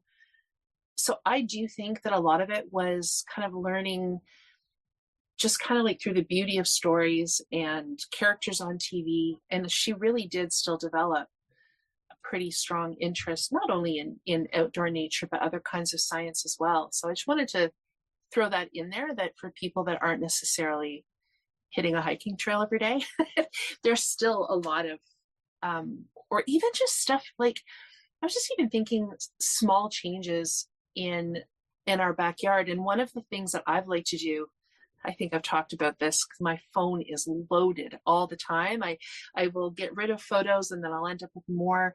But what I like about taking so many pictures is that I like to be able to look back and have a look at the changes from year to year or month to month. And so like right now, for example, I can see that our blaze maple is at least a week behind where it was last year as far as the color changes. And so maybe nobody cares about that. My family might care or might not, but I think that's part of just kind of showing that curiosity. I might just make mention of it. Maybe they're interested, maybe they're not, but just that way of kind of having that curious, it would be different for each of us, but just that curious way of looking at things. And for those kinds of things, you don't have to be driving to a hiking trail. You can just be keeping track of things in your own backyard. Or we haven't done a lot of this, but we did a couple of time lapses with pumpkins in the garden one year, and that was super fun, actually, to do stuff like that. So I just feel like there are a lot of little pieces too that you don't necessarily need to be going super far afield. Yeah, for sure. We read books all the time. That's huge for us, is like to read books, and most of our birding's in the backyard. We're sitting on the porch. Yeah. Oh, go ahead. Go ahead, Ashley. No, I was just going to say, like, when I'm at the library, I make a point of grabbing, I mean, you can get science in fiction, children's picture books, but also like pulling from the nonfiction section as well. There's so many different things. And I'll just grab random things sometimes too, to strew, because you never know what might spark their interest. And having the Magic School Bus, well, the show, but yeah, the Magic School Bus, we were gifted a lot of books from a friend when the kids were really young. And I mean, that's just a great one to think about too, right? Because the Magic School Bus takes the kids out of school and, puts them right into the environment that they're studying or learning about. And then I will just quickly mention podcasts as well, because I know there's multiple ones, but Wow in the World is one podcast that just easily inserted science into our days, into our car rides. We would often put on, we haven't listened to it recently, but Wow in the World is always like, and it's really funny and it's for the kids, but I would enjoy listening to it as well. And it's kind of like what you were saying, Erin, about how like when you watch a TV show, or listen to a story and there's just science in it. There's those podcasts as well that offer that. So just another way to bring science into your day. And it's not like we would just listen to it, right? And then maybe we would talk about it, or it would come up later, but we wouldn't carry on into a lesson or anything like that afterwards. You could, it was just not what we did. But anyway, sorry, April, you go ahead. No, I was going to say a few things that have been really helpful to us. One thing I think that actually really started this sort of scientific journey for my daughter was she loved watching Dinosaur Train when she was, I don't know, probably 1 or 2. She started watching that one, and there's a little character in there. I can't remember what his name is now, but he's always talking about having a hypothesis. Buddy. What's that? Buddy, yes. So she just like took that on. She was like the little 2-year-old walking around saying, I have a hypothesis. I have a hypothesis. And that was she just loved that. And from that show, she also, have you all seen or heard of the YouTube channel called Science Max? Yes. I've heard of it. I haven't watched it. I love it. Is a guy, he is from Toronto, but it's called Science Max Experiments at Large. So he takes like a regular old little, science experiment that you might do in the classroom or do at your kitchen table, and he maxes it out. So he gets like the biggest space and the biggest materials and some kind of expert from that field of science, and they just blow out this experiment. And my kids both just love that. So I find like a lot of the science stuff that happens around here, it's really directed by them, but it's inspired normally by what they see on some of these cartoons or YouTube videos. And then it's like they watch that stuff in the morning, or they'll see it at some point, and then it triggers some other idea later in the day, often, at 9 o'clock at night, when somebody's got like a balloon and they put something on the inside of it and they're waiting to see what happens, or they're doing shadow puppets or magic tricks, or launching something off the top of the stairs, or trying to make something fly. But it's all, I feel like a lot of it comes from this inspiration that they see on the things that they watch, as you said, Erin. And then I can also relate to what you were saying about, not always getting out to the nature trail. The funny thing about my kids is that once they're in nature, they love it. But if I say, who wants to go for a hike? Nah, it's always, I don't, there's bugs, and they hate the fire ants and the mosquitoes. And there's always this like mental block around it, I find. But once we get out there, they love it. And one of the things that we have been doing that's been really fun, and sometimes it happens more regularly than others, but if we just go on a neighborhood walk, it's really just about noticing, right? Like you voicing your observations or your curiosities or what you notice, and then saying to them, like, so what do you notice? Like, can you notice do you notice anything that you didn't notice before? And it becomes this game of like, who can notice, the thing that nobody else saw, or what wasn't there last time. Or there's this trail of ants that we've been watching for a few weeks, like thousands of ants that are carrying these little white things that look like eggs. And every time we pass the spot, we, bend down there to see what's going on with the ants or what's happening up in the trees. And I was going to mention as well this little book that I found a long time ago. It's called The Art of Noticing by Rob Walker. And there's just like a whole bunch of little kind of ideas and activities that, you can do just as adults or with kids, just to help you kind of notice things in different ways, in different environments, and keep it really fun and interesting. We've just tried a few of them, but that is something that I for sure would go back to. I would toss back to the idea of shows and stuff. Like I said, with books, I'm man of the news section at the library. I love my new nonfiction, so I'm forever grabbing it, and we'll pick stuff up and read various things. And But Why is another podcast that we like. But I would also say, like, people should never underestimate kids in that. Like, he likes his PBS kids shows and all that. However, he also is playing loves and has since he was, I think, about 4, Nature and Nova, which are not in any way geared toward kids, but he loves them. And he would be the one actively asking if we can watch them and do them. And then like anybody watching me post for long on Instagram will see that my bookshelf is pretty much all science and nature. I don't seem to know how to read other books. And so at night when he's trying to sleep, like I'll read him his bedtime stories, but then I want to read and he loves it if I'll read to him. So like right now, when you're talking about the ants, we're doing Edward O. Wilson, was it Explorations in the Ant World or something like that, I think. And he'd be like, so how are the ants tonight, Mama? Aw. And I'll start reading to him about that. So it doesn't really matter what the book is, and I don't necessarily know how much he gleans from everything, but it doesn't mean he's not interested and not willing to hear it. And so it doesn't always have to be kid level either. Like he's happy to have me read straight from what I'm reading to him. Mm.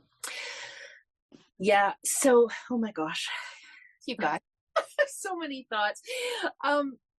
April, okay. April, the piece about the kids shows and how, so much of it sometimes comes from inspiration from those. I just want to second that because we often started our day with, often we started with like a couple of picture books. And when I say started our day, I mean like on the couch or in bed, like not now we're starting, like we just would have books and it just seemed like a nice way to ease into the day. So we would often start with a couple of stories and then usually we would have a fair bit of TV in the morning. And I've had this conversation with people before around screens or young kids with screens and TV and that kind of thing. And I've just said to people, I really feel like it depends on your family and what kind of the culture of your family, your particular kids, because for us, TV has always been quite interactive. And I don't mean that, sure, I definitely have put on movies and gotten dinner made. I don't mean that I haven't,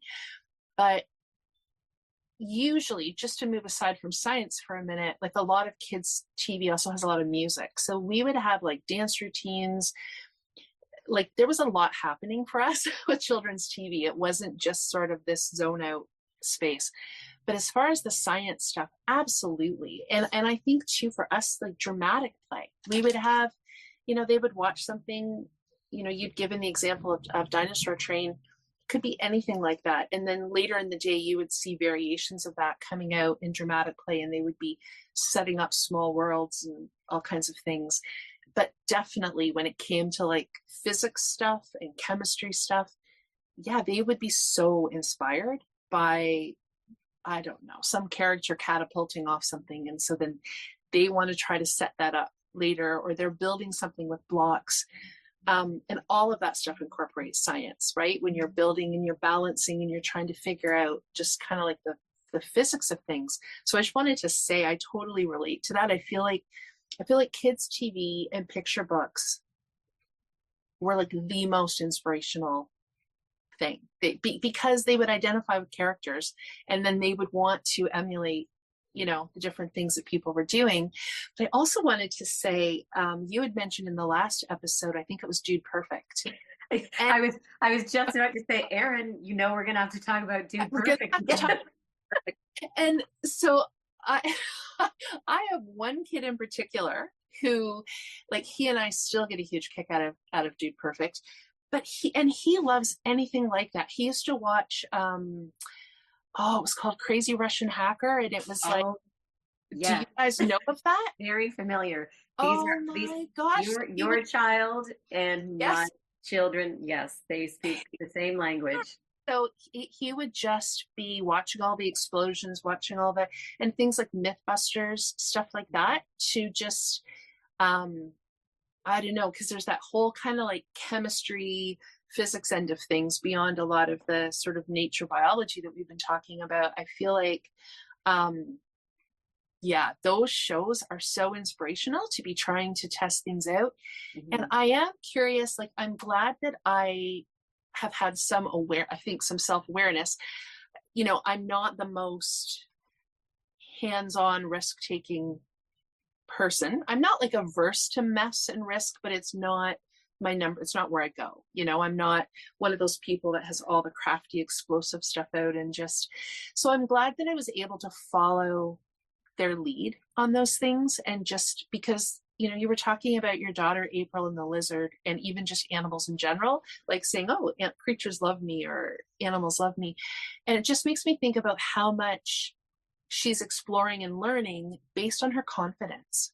Mm-hmm. And that's what I've seen with my kids too, but I do think I held them back a little bit. So I'm glad I've been aware of it enough to still kind of let them do their thing, because I have to say, like, two of my guys with skateboarding, they have learned so much. And I mean, you think about just the balances and the different obstacles and props, like there's that, but they have worked a lot with like friction, candles, wax, mechanics. They've taken apart skateboards, they've combined their skateboard with somebody else. They're always working with not so much anymore. I feel like they don't have a lot of time anymore, but in their teen years, a lot of mechanics with different parts of the skateboard, a lot of waxing, and then experimenting between different types of candles.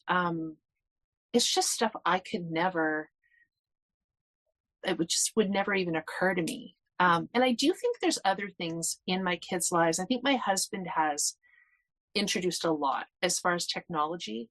I just wouldn't have thought about those things. So I do think that we've brought things in as well, but I do love watching what we follow their lead on as well. I don't know, just that interplay between like what they're inspired by and what we maybe bring in sometimes is interesting. And Ashley, I was kind of curious about like forest school, because I know for you it's more of a co-op rather than like a traditional, and just like how much of the time you feel is stuff that's adult led versus stuff that they explore, or is it like a balance kind of the two? Yeah, I would say it's a balance, but it definitely leads more to the children having the freedom to explore and venture off to do what they want. And then the adults are kind of around to just be around and support as needed. And of course, no surprise to you guys, they don't really need, I mean, they definitely need us there, but they're pretty good on their own. So just today, actually what you were saying, Erin, I think if I was understanding what you're saying anyway correctly, with like, because I think you even said like being good or not good with like messes or like risk, right? And so today, and this is common for all the kids, a little less so mine, because my kids are, I would say, not big on getting dirty. Probably because they're not big on having to wash up. But my youngest just said like, can I get in? There's like a little stream or like a little creek that's really little, that of course they love to play in.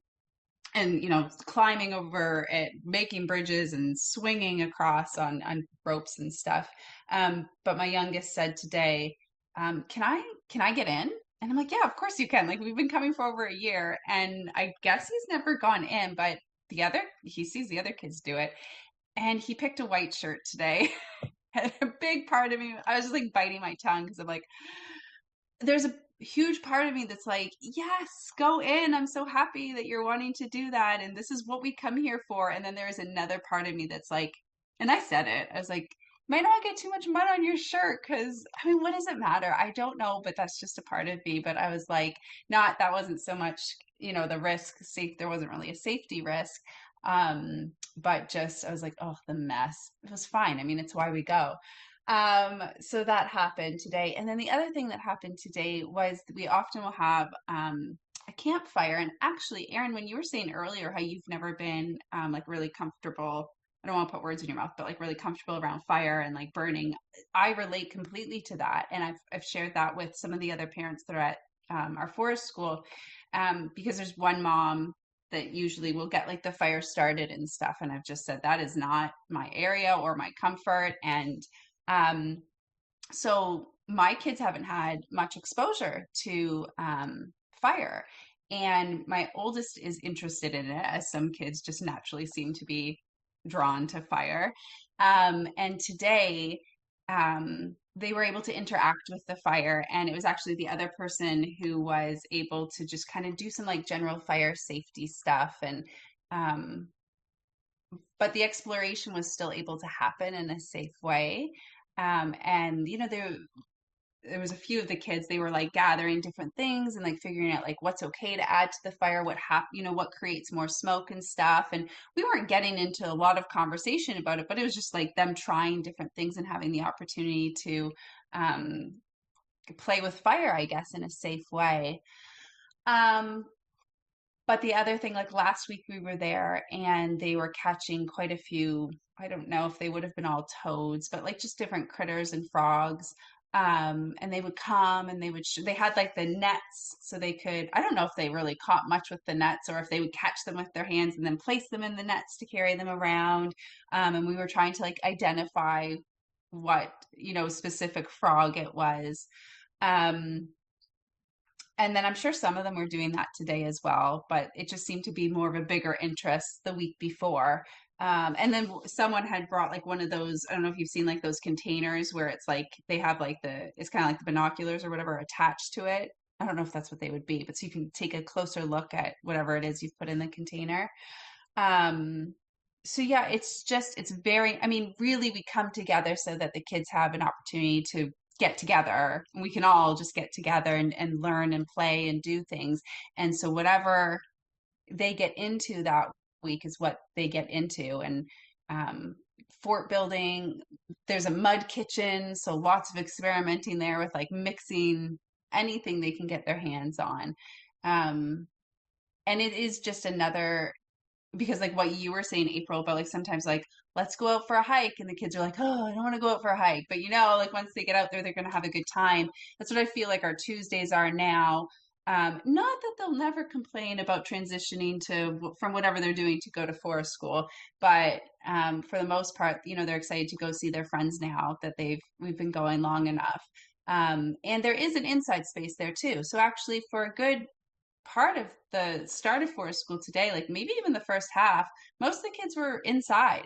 And as the parents were kind of like, oh, come on, guys, like, let's get outside. Like, we're here to be outside, right? Because we feel that, like, it's good to be outside. But they were having a blast making forts and doing teamwork and doing a whole bunch of stuff inside. They were wheeling different things around. Like, definitely science was happening inside as well. And then, of course, they were exploring lots outside afterwards. In lots of different ways. So did that answer your question, Erin? Yeah, Okay. yeah. No, it did, because I think when people think forest school, maybe they think that it's outdoors, but there's like a plan or an agenda. And I just was kind of been interested in the way that you've talked about it. And I know Haley's talked about their forest school in the past too, and it just sounded really just more exploratory than school-ish, so Yeah, and I think it's changed. We've only been there for a year, so I think at one point they did operate more as like a private forest school that I gather was a little bit more structured, knowing the people, like probably still pretty open and very child-led. And now it's just with it being more of a co-op and not one person or like, a small group of people taking on the responsibility of, planning the forest school days.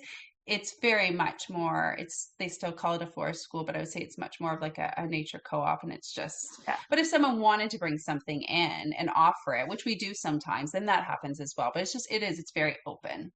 Yeah. Okay. No, that's very cool.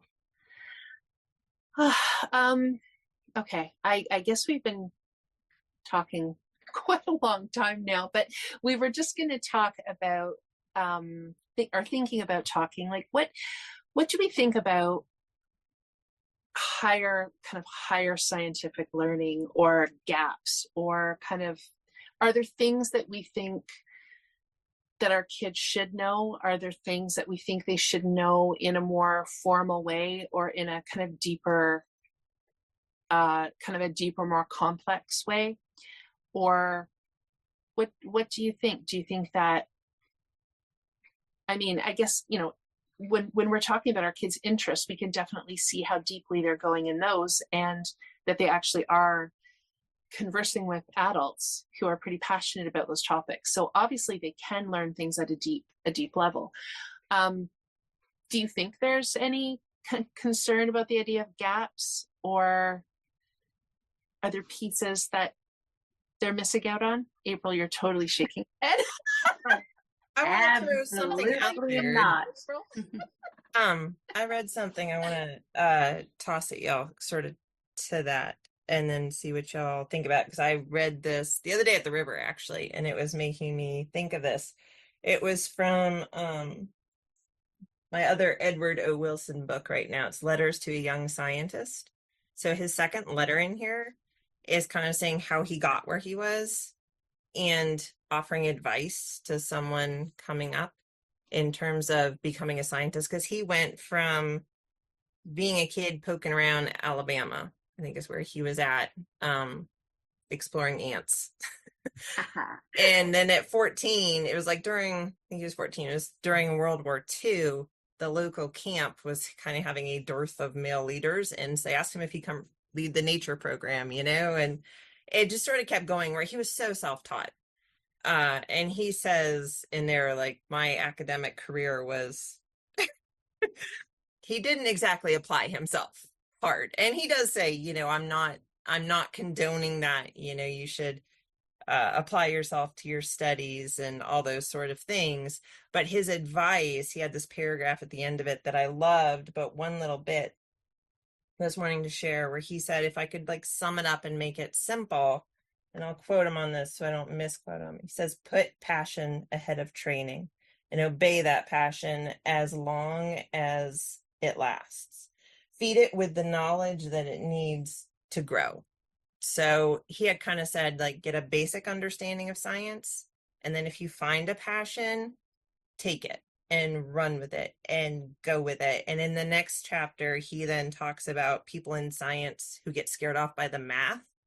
And he said, we have lost, because he went on from his very poor academic early days to Harvard, where he has now been for decades leading things. And he said he has watched these people who might be future scientists bow out because they're scared of the math. And he goes, why? Like, we need people who think different ways and who come at things in different directions, and that you don't have to know it all, and you don't have to be like the rigorous student who can do all the facts and figures. Like, we have people who can do that for you.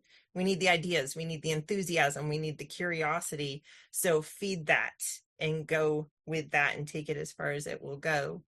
And so I think that's where I would go, is like, I think the whole idea, whether it's science or something else in learning, is that you get this foundation where you can do your basic math, and you have this concept of how the world works. Like, I don't know how many times I have been taught or read about or tried to explain to my son how a tree makes food. I was with my old biology teacher who taught me this in college the other day, and I said, once you get down to the cellular level and you can't touch it, it falls apart for me, and I don't think I still really grasp it.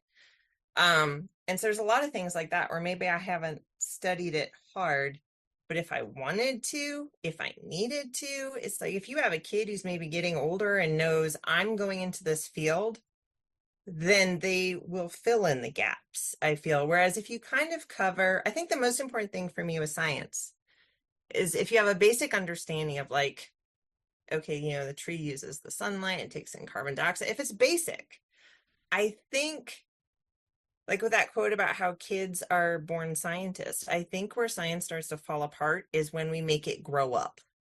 And suddenly it is these charts and facts and figures and like these little arrows going through flow charts. And then it's boring, where if they need it later on, if they kind of have a grasp of the basics of things, and then they know how to question and then how to start to find answers, and they still have that appreciation for learning and going about it, I don't think you'll have such a thing as gaps. Because if you try to stuff it in, like there was another video I'd look back on that I'd liked years ago where Neil deGrasse Tyson says kids are not these empty vessels that we need to pour information into, because that information is just going to flow back out.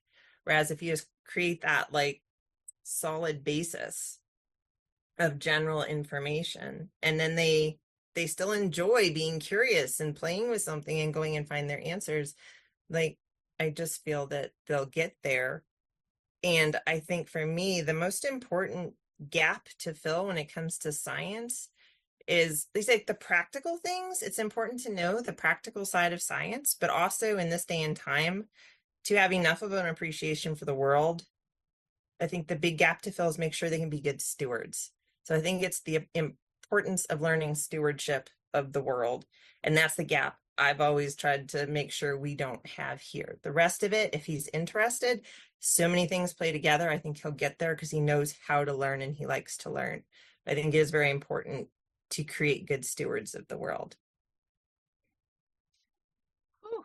That was so good. I don't have to add anything to that. That was just perfect. Go, Anne.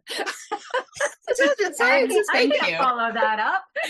We're all just sitting there going, okay.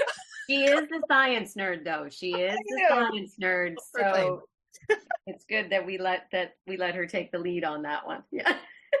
Yeah, we're done now. I think so too. Although, April, I do have to ask you, because you were shaking your head very, very, like, as soon as I mentioned the gap thing and like, is this something to be concerned about?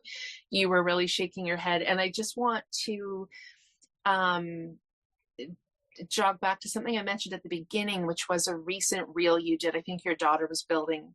And you said in the reel, like, this isn't something that, like, we didn't mention it. It just came up out of what she was doing and what she was fascinated in or fascinated by. And so I understand why you're feeling that confidence, because I feel like you are really doing this amazing job of capturing these, like, I don't know, learning in action.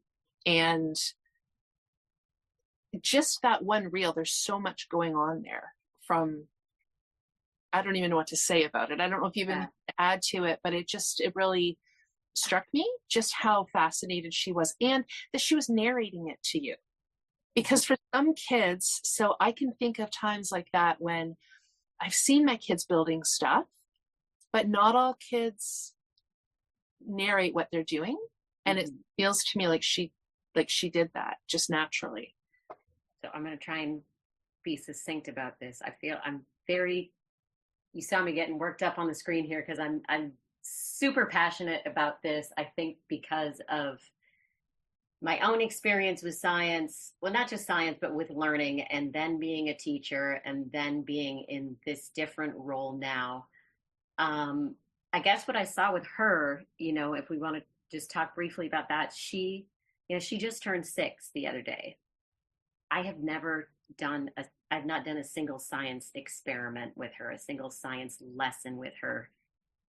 What you saw was, she, like I said, she has this innate curiosity and passion for things related to science and building and art.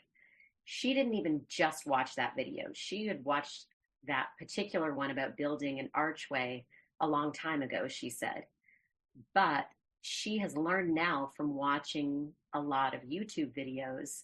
She knows how to present. She knows how to talk about step by step. And that is how now it's really fascinating to see that she not only will go in and build the thing, but then she wants to explain it all to me.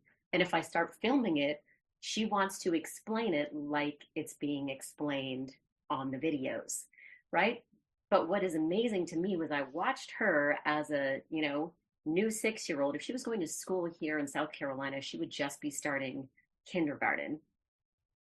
And basically what she is doing for me would be, the presentation that would come at the end of a science unit for like a 5th grader or a 4th grader, whatever it is. It's like all the planning that I would have had to put in as a teacher, all the lessons that we would have taught, but then all the thinking about the group dynamics and getting the kids together and how am I going to assess this, and now they've got to practice their presentation. It's like, she just did that. She did it all by herself, unprompted, in 5 minutes, and demonstrated the learning. And like, why are we so obsessed with assessing everything? Why do these kids have to keep proving what they're learning? Why do we feel like we have to teach them every little thing? Like you said, Anne, like they're empty vessels that we've got all this information and we're so smart and we have to pour it into them. And meanwhile,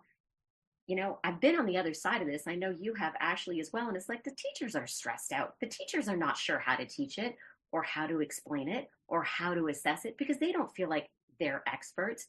They don't have all the answers. And the teachers are just as worried that, like, that's what was so fascinating to me about Anne, the way you explain this. It's like when I was trying to teach science to the kids, it's like, well, what if they have questions and I don't have the answers? Like, we're going to do this cool science thing. And now I got 30 kids that are going to have all these questions. And A, I don't have time to answer them. And B, I don't know what the answers are. So we overthink everything and we ruin it for them. Yeah. By trying to teach it to them. Like, that to me is what's so backward about all of this, is it's like to me, the primary thing that we have to keep in mind when these kids are young and teaching anything, but in particular with science, unless we are like Anne and we're scientists, it's like, just don't ruin it for them. Yeah. Just don't ruin it for them. And that was my goal. Even as a teacher, I was like, I'm not the scientist. I am not the science teacher. I'm going to do my best. I just want these kids to get to the end of the year and not say, I hate science. And to me, that is like when I'm in these discussion groups, so many of the homeschool discussion groups, and you hear about all the friction that's happening between the parents and the kids because the parents are trying to replicate school at home. It breaks my heart. It breaks my heart because I feel like the parents, their intentions are in the right place, but they are ruining their relationships with their kids, and they are just killing the joy of learning by trying to do things like they're being done at school, and it's just not necessary. It's just absolutely not necessary. And so I hope that for anybody that's listening, they can just see that it doesn't have to be this hard. It doesn't have to be hard. It doesn't have to be stressful and anxiety inducing for the parents or the kids. And so if we can just get through all these early years and find like ways to make learning joyful and meaningful, that's what the kids are going to remember. And like you said, Anne, when they get older, if they're interested, when they're ready, they can learn all of this stuff. They're not going to become, a scientist based on whatever they did or didn't learn when they were 5 years old or 7 years old or 10 years old. Like, this stuff doesn't matter. That level of detail doesn't matter. Just don't kill their joy of learning, and they're all going to be just fine. Yeah, go ahead, Erin. No, go ahead, Ashley. Well, I was just going to say, I agree with everything Anne and April have said. And I feel the same, April. Like when you see the parents and the kids stressing, that's the word I use is like, it's just not it's unnecessary. It is unnecessary. And once you see that, it is heartbreaking. And I always think too, another way of looking at it is we all have our gaps, right? Because there's no way everything, if you go to school, or even if you don't, like, you don't remember everything you've been exposed to or everything you learn, but you're going to take whatever it is you take, whatever's most meaningful or memorable to you, you're going to take that with you. And you really did say it so beautifully, but I think by letting our kids, just learn through their interests and their passions, and yes, we're hands-on, so they're getting, the basics and we're there to support them. They're learning how to learn. So when they come up to something like a gap, if that's what we want to call it, then they'll learn it. They'll Google it, or I'm constantly telling my kids, I'm not sure about that. Let's look that up. I don't know about that. So yeah, I think in a way that there's going to be gaps, but letting the kids just, like what you said, April, like letting them enjoy the process and trust that they will learn what they need to learn. And it makes me also think about how, talking about like unschooling and science, I think it's a bit of an unschooling myth, right? That the parents are just hands off and the kids go off and they do all of these cool sciencey things and all this learning on their own, which they do go do that sometimes, but we're very hands on. And by just being curious with them, being a scientist with them, just naturally in your day-to-day life, then I would have loved that as a kid if my parents, or when my parents did take moments, because I think all parents have times where they do that with their kids, and then trusting that I think it's a little bit more comfortable and easier when the kids are younger, and then as they get older. And Erin, I was curious, like, if you found that with your kids, because my oldest is only 11, but there seems to be more of a discomfort with some homeschool parents once the kids get to, say, like high school age, for example. And I was wondering if you noticed that with any of your kids when it came to, like, biology or chemistry, high school level. Did that feel different? Because I'm just not, I don't think any of us but you have had that experience yet. Yeah, so we had a combination of experiences here, among 4 different kids and their learning. So we had some formal, so we had a couple who did provincial science credits. We had a couple who did not. And then one who wanted to work through more of like a homeschool curriculum, one who wanted really nothing to do with any of the above. So definitely a wide range. And I think, is your question, did it feel daunting? Did science feel daunting at that age as kids got older?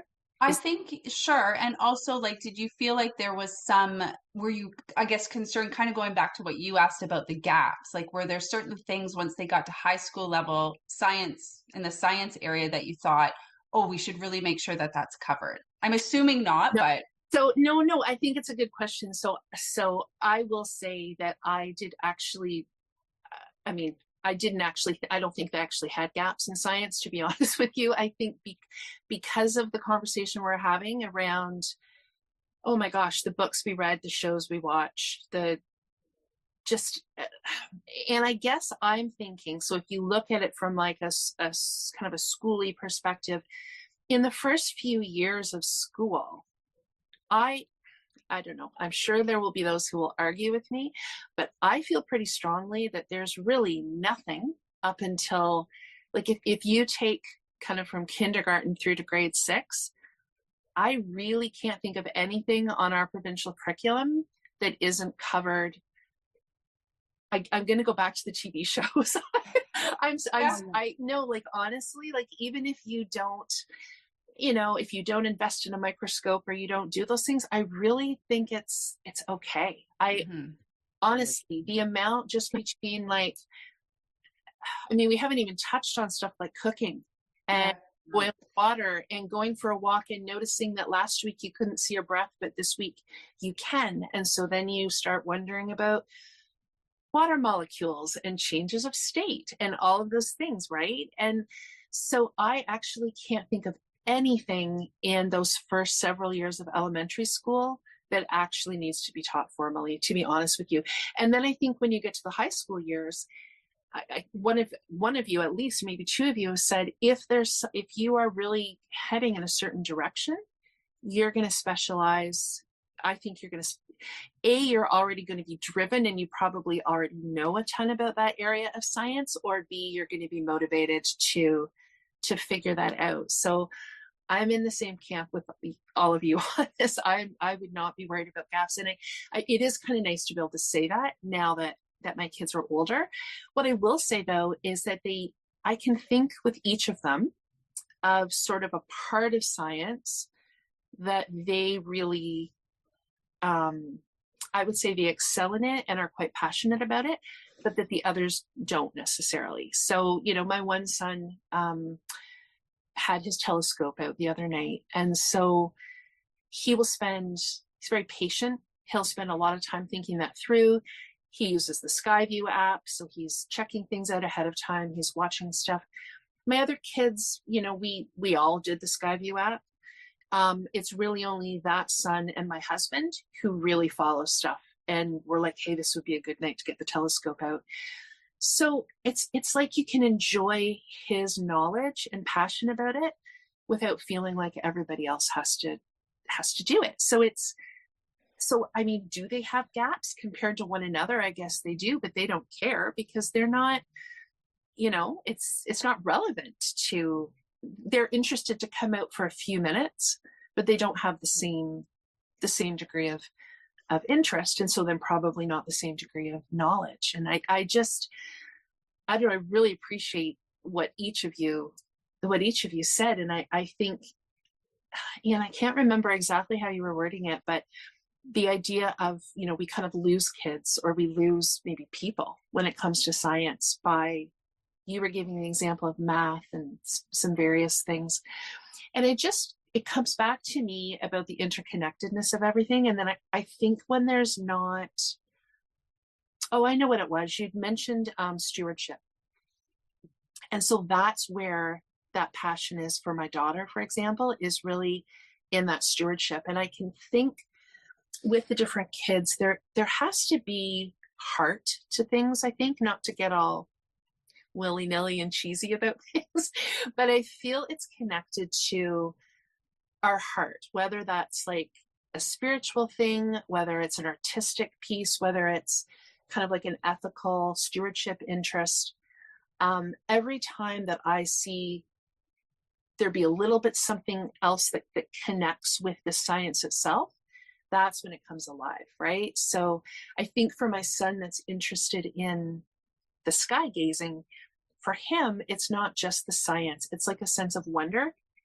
And it's like I can feel him, I don't know how to put it. He tends to be kind of like a philosophical, it's like he's mentally kind of imagining the limits of the universe kind of thing. It's not just about which planet is aligned with what. There's something there for him about just like the wonder of things. And I was thinking about this book you were talking about with the ants. I can't remember the title of it now, but for my oldest son, when he was really little, I can remember we were sitting outside and an ant went by carrying a piece of goldfish cracker, like a piece of cheese cracker.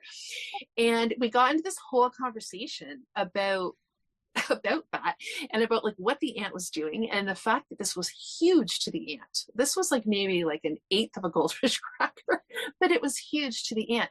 And so it led us into this conversation about like perspective, basically. And he went through a really big stage after that where he would be creating like micro worlds. We didn't have toy animals that small, but he was pretending they were that small.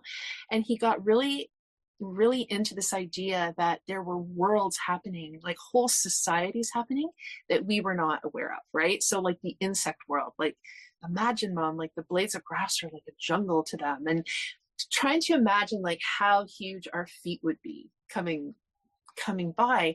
And it kind of just, it was a period of time where he just got really interested in the idea of like, I don't know, that we share our world with other creatures and we only ever have our own perspective. So I don't know. I just remember there being a lot of different stuff at that point where he was just fascinated by the idea of like how different people and creatures perceive things. So it's like he's learning about bugs, but it's connected to him developing a sense almost of like empathy, or like we're not the only people in the world kind of thing. Or, well, we are. We're not the only creatures. It's a whole other episode.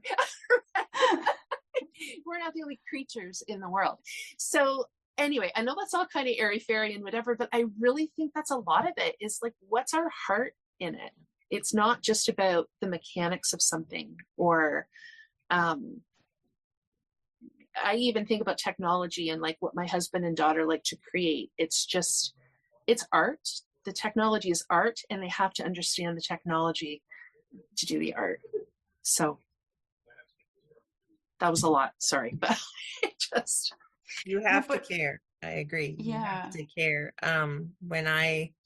For a while there, I was working on trying to make like some picture books that had a science basis, and in the back I had a part about being responsibly curious, because there's always that balance, I feel, when we're out like in nature exploring, where you don't care about what you don't get to touch and play with.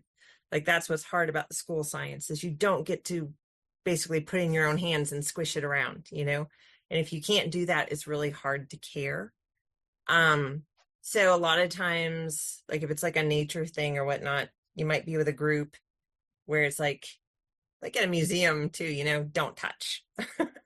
Don't touch. And it's like, that's great because it preserves this thing right here. But if you don't let a kid get their hands dirty, figuratively or literally, and care about it, it's not going to matter and it's not going to click. So the bigger picture may suffer. So I would say, like in that book where it's like, let your kid play in a stream, just have it be this section, like explain that, go flip the rocks here and you're going to find all this cool stuff, but we can't do it through the whole creek, because did you just realize how much stuff we just uncovered? And we, like, this is their home. And so you can build it past that. But if they don't flip that rock, they don't care, because they never see it. They never know what's down there. They can read about it all day long. But so it's like, once you find those little worlds, this make me think of Honey, I Shrunk the Kids. Yes. You didn't say. I thought that too. But like, that's where you suddenly go, oh, wow, they have, yes, that totally different perspective. And in fact, with Ants the other day, because I had started reading that book to him, there was a new picture book at the library about, I think it was a leafcutter ants. And then it became this whole conversation between what they were saying in that book and what we were reading in ours, where it became a conversation about society, because Edward O. Wilson, he was making the point that ants do society backwards to what we do, where we start to like, we will put our youngest and finest and strongest and brightest out in the line of fire, basically, be it like a war zone or whatever. We dump the cream of our crop out where they have to work hard or they're in danger or whatever else. Ants are the opposite, where the younger that they are, they have the cushier job and they're in the safer place in the nest. And as they get older, they're considered more disposable and sent out to do the scary stuff. It's like, it can segue into so many things where then it matters. And you have to find the way where you can connect back to where it matters and it touches on something that's personal. Mm-hmm. Yeah, I'll just super quickly, Anne, I just want to say that piece about the creek is so interesting, like that balance between human exploration and, I guess, wildlife ethics, because I know we've had that conversation in our family with things like sand dunes. And so there's always, that also is another conversation that comes up a lot around like signs and guidelines when we're out and about, or, safety is another one that we're talking about, fire, Ashley, that balance between exploration and safety. So I just feel like too, it leads into so many other like potential conversations beyond just like the nuts and bolts of the particular thing. Okay, so this is really, really good. Is there anything anybody else wants to add? I would just put on to that. With us, it also led to, it was always our first chance at independence and being really responsible. Like when we would go out, I used to say, like, if we got off track during the week and we were button heads, even when he was like little, like 3 or 4, if we were kind of having an off week, all it took was like getting out into nature where I could turn him loose in a different kind of way, where he could have a freedom and an independence, and he had to be responsible for certain things, like whatever he was going to bring along for the day, but he could have a radio and carry it and go down ahead of me or explore something while I went over here. And so that was a whole other element that we couldn't find somewhere else. And since science can be so messy, it's just like a way to have a free play and, again, not worry about result, where it's just let me test and pull, where other things don't necessarily allow that. So for us, that was part of the real fun and the gift of it, was like that freedom and independence, and where he got to just sort of really drive his own show wherever he wanted to take it. Mm-hmm. Okay, no, this is good. And before we go, can you quickly what is the migration app that you guys are following right now? This really cool thing that you've been describing where you're, I don't know, you're able to know huge numbers of birds that are migrating, right? That one's a website. It's Birdcast. I don't remember the dot whatever, but if you Google Birdcast, you get the country image, and then you can get you can put in your counties. So I think it's only within the states. It's through the Cornell lab. They do that, but it's phenomenal. We're down a little bit now. We've been 2 million or more for the last few nights, and last night it was like 600 and something thousand, but it's just mind-boggling what's going on at night while we're sleeping. That is wild. Yeah. April, any other thoughts before we close up? I think we have covered it all. Covered it all. Okay. I got a little one waiting in the wings. Yeah. But this was so much fun. Okay. Thank you so much. Ashley. Yeah, thank you. Nope, just wanted to say thanks for everyone being here and for sharing. This was really good. Thanks, everybody. Thanks, everybody. Thanks for having me on. It's been fun. Sure has. So, Anne and April, we will link your handles in the notes, and really appreciate your time. Thank you. Thank you. Thank you. Night, everybody. Night. Bye. And this ends our conversation today. We hope you found it interesting and maybe helpful. If you'd like to connect further or see additional content, Haley can be found on the web and on Instagram at Taking a Kinder Path. I, Erin, can be found at Everlearning, and Ashley can be found on Instagram at Ashley as Mama and Storytime Shelves. We'd be very grateful if you'd share this conversation with anyone you think might appreciate it. Thank you for your time today.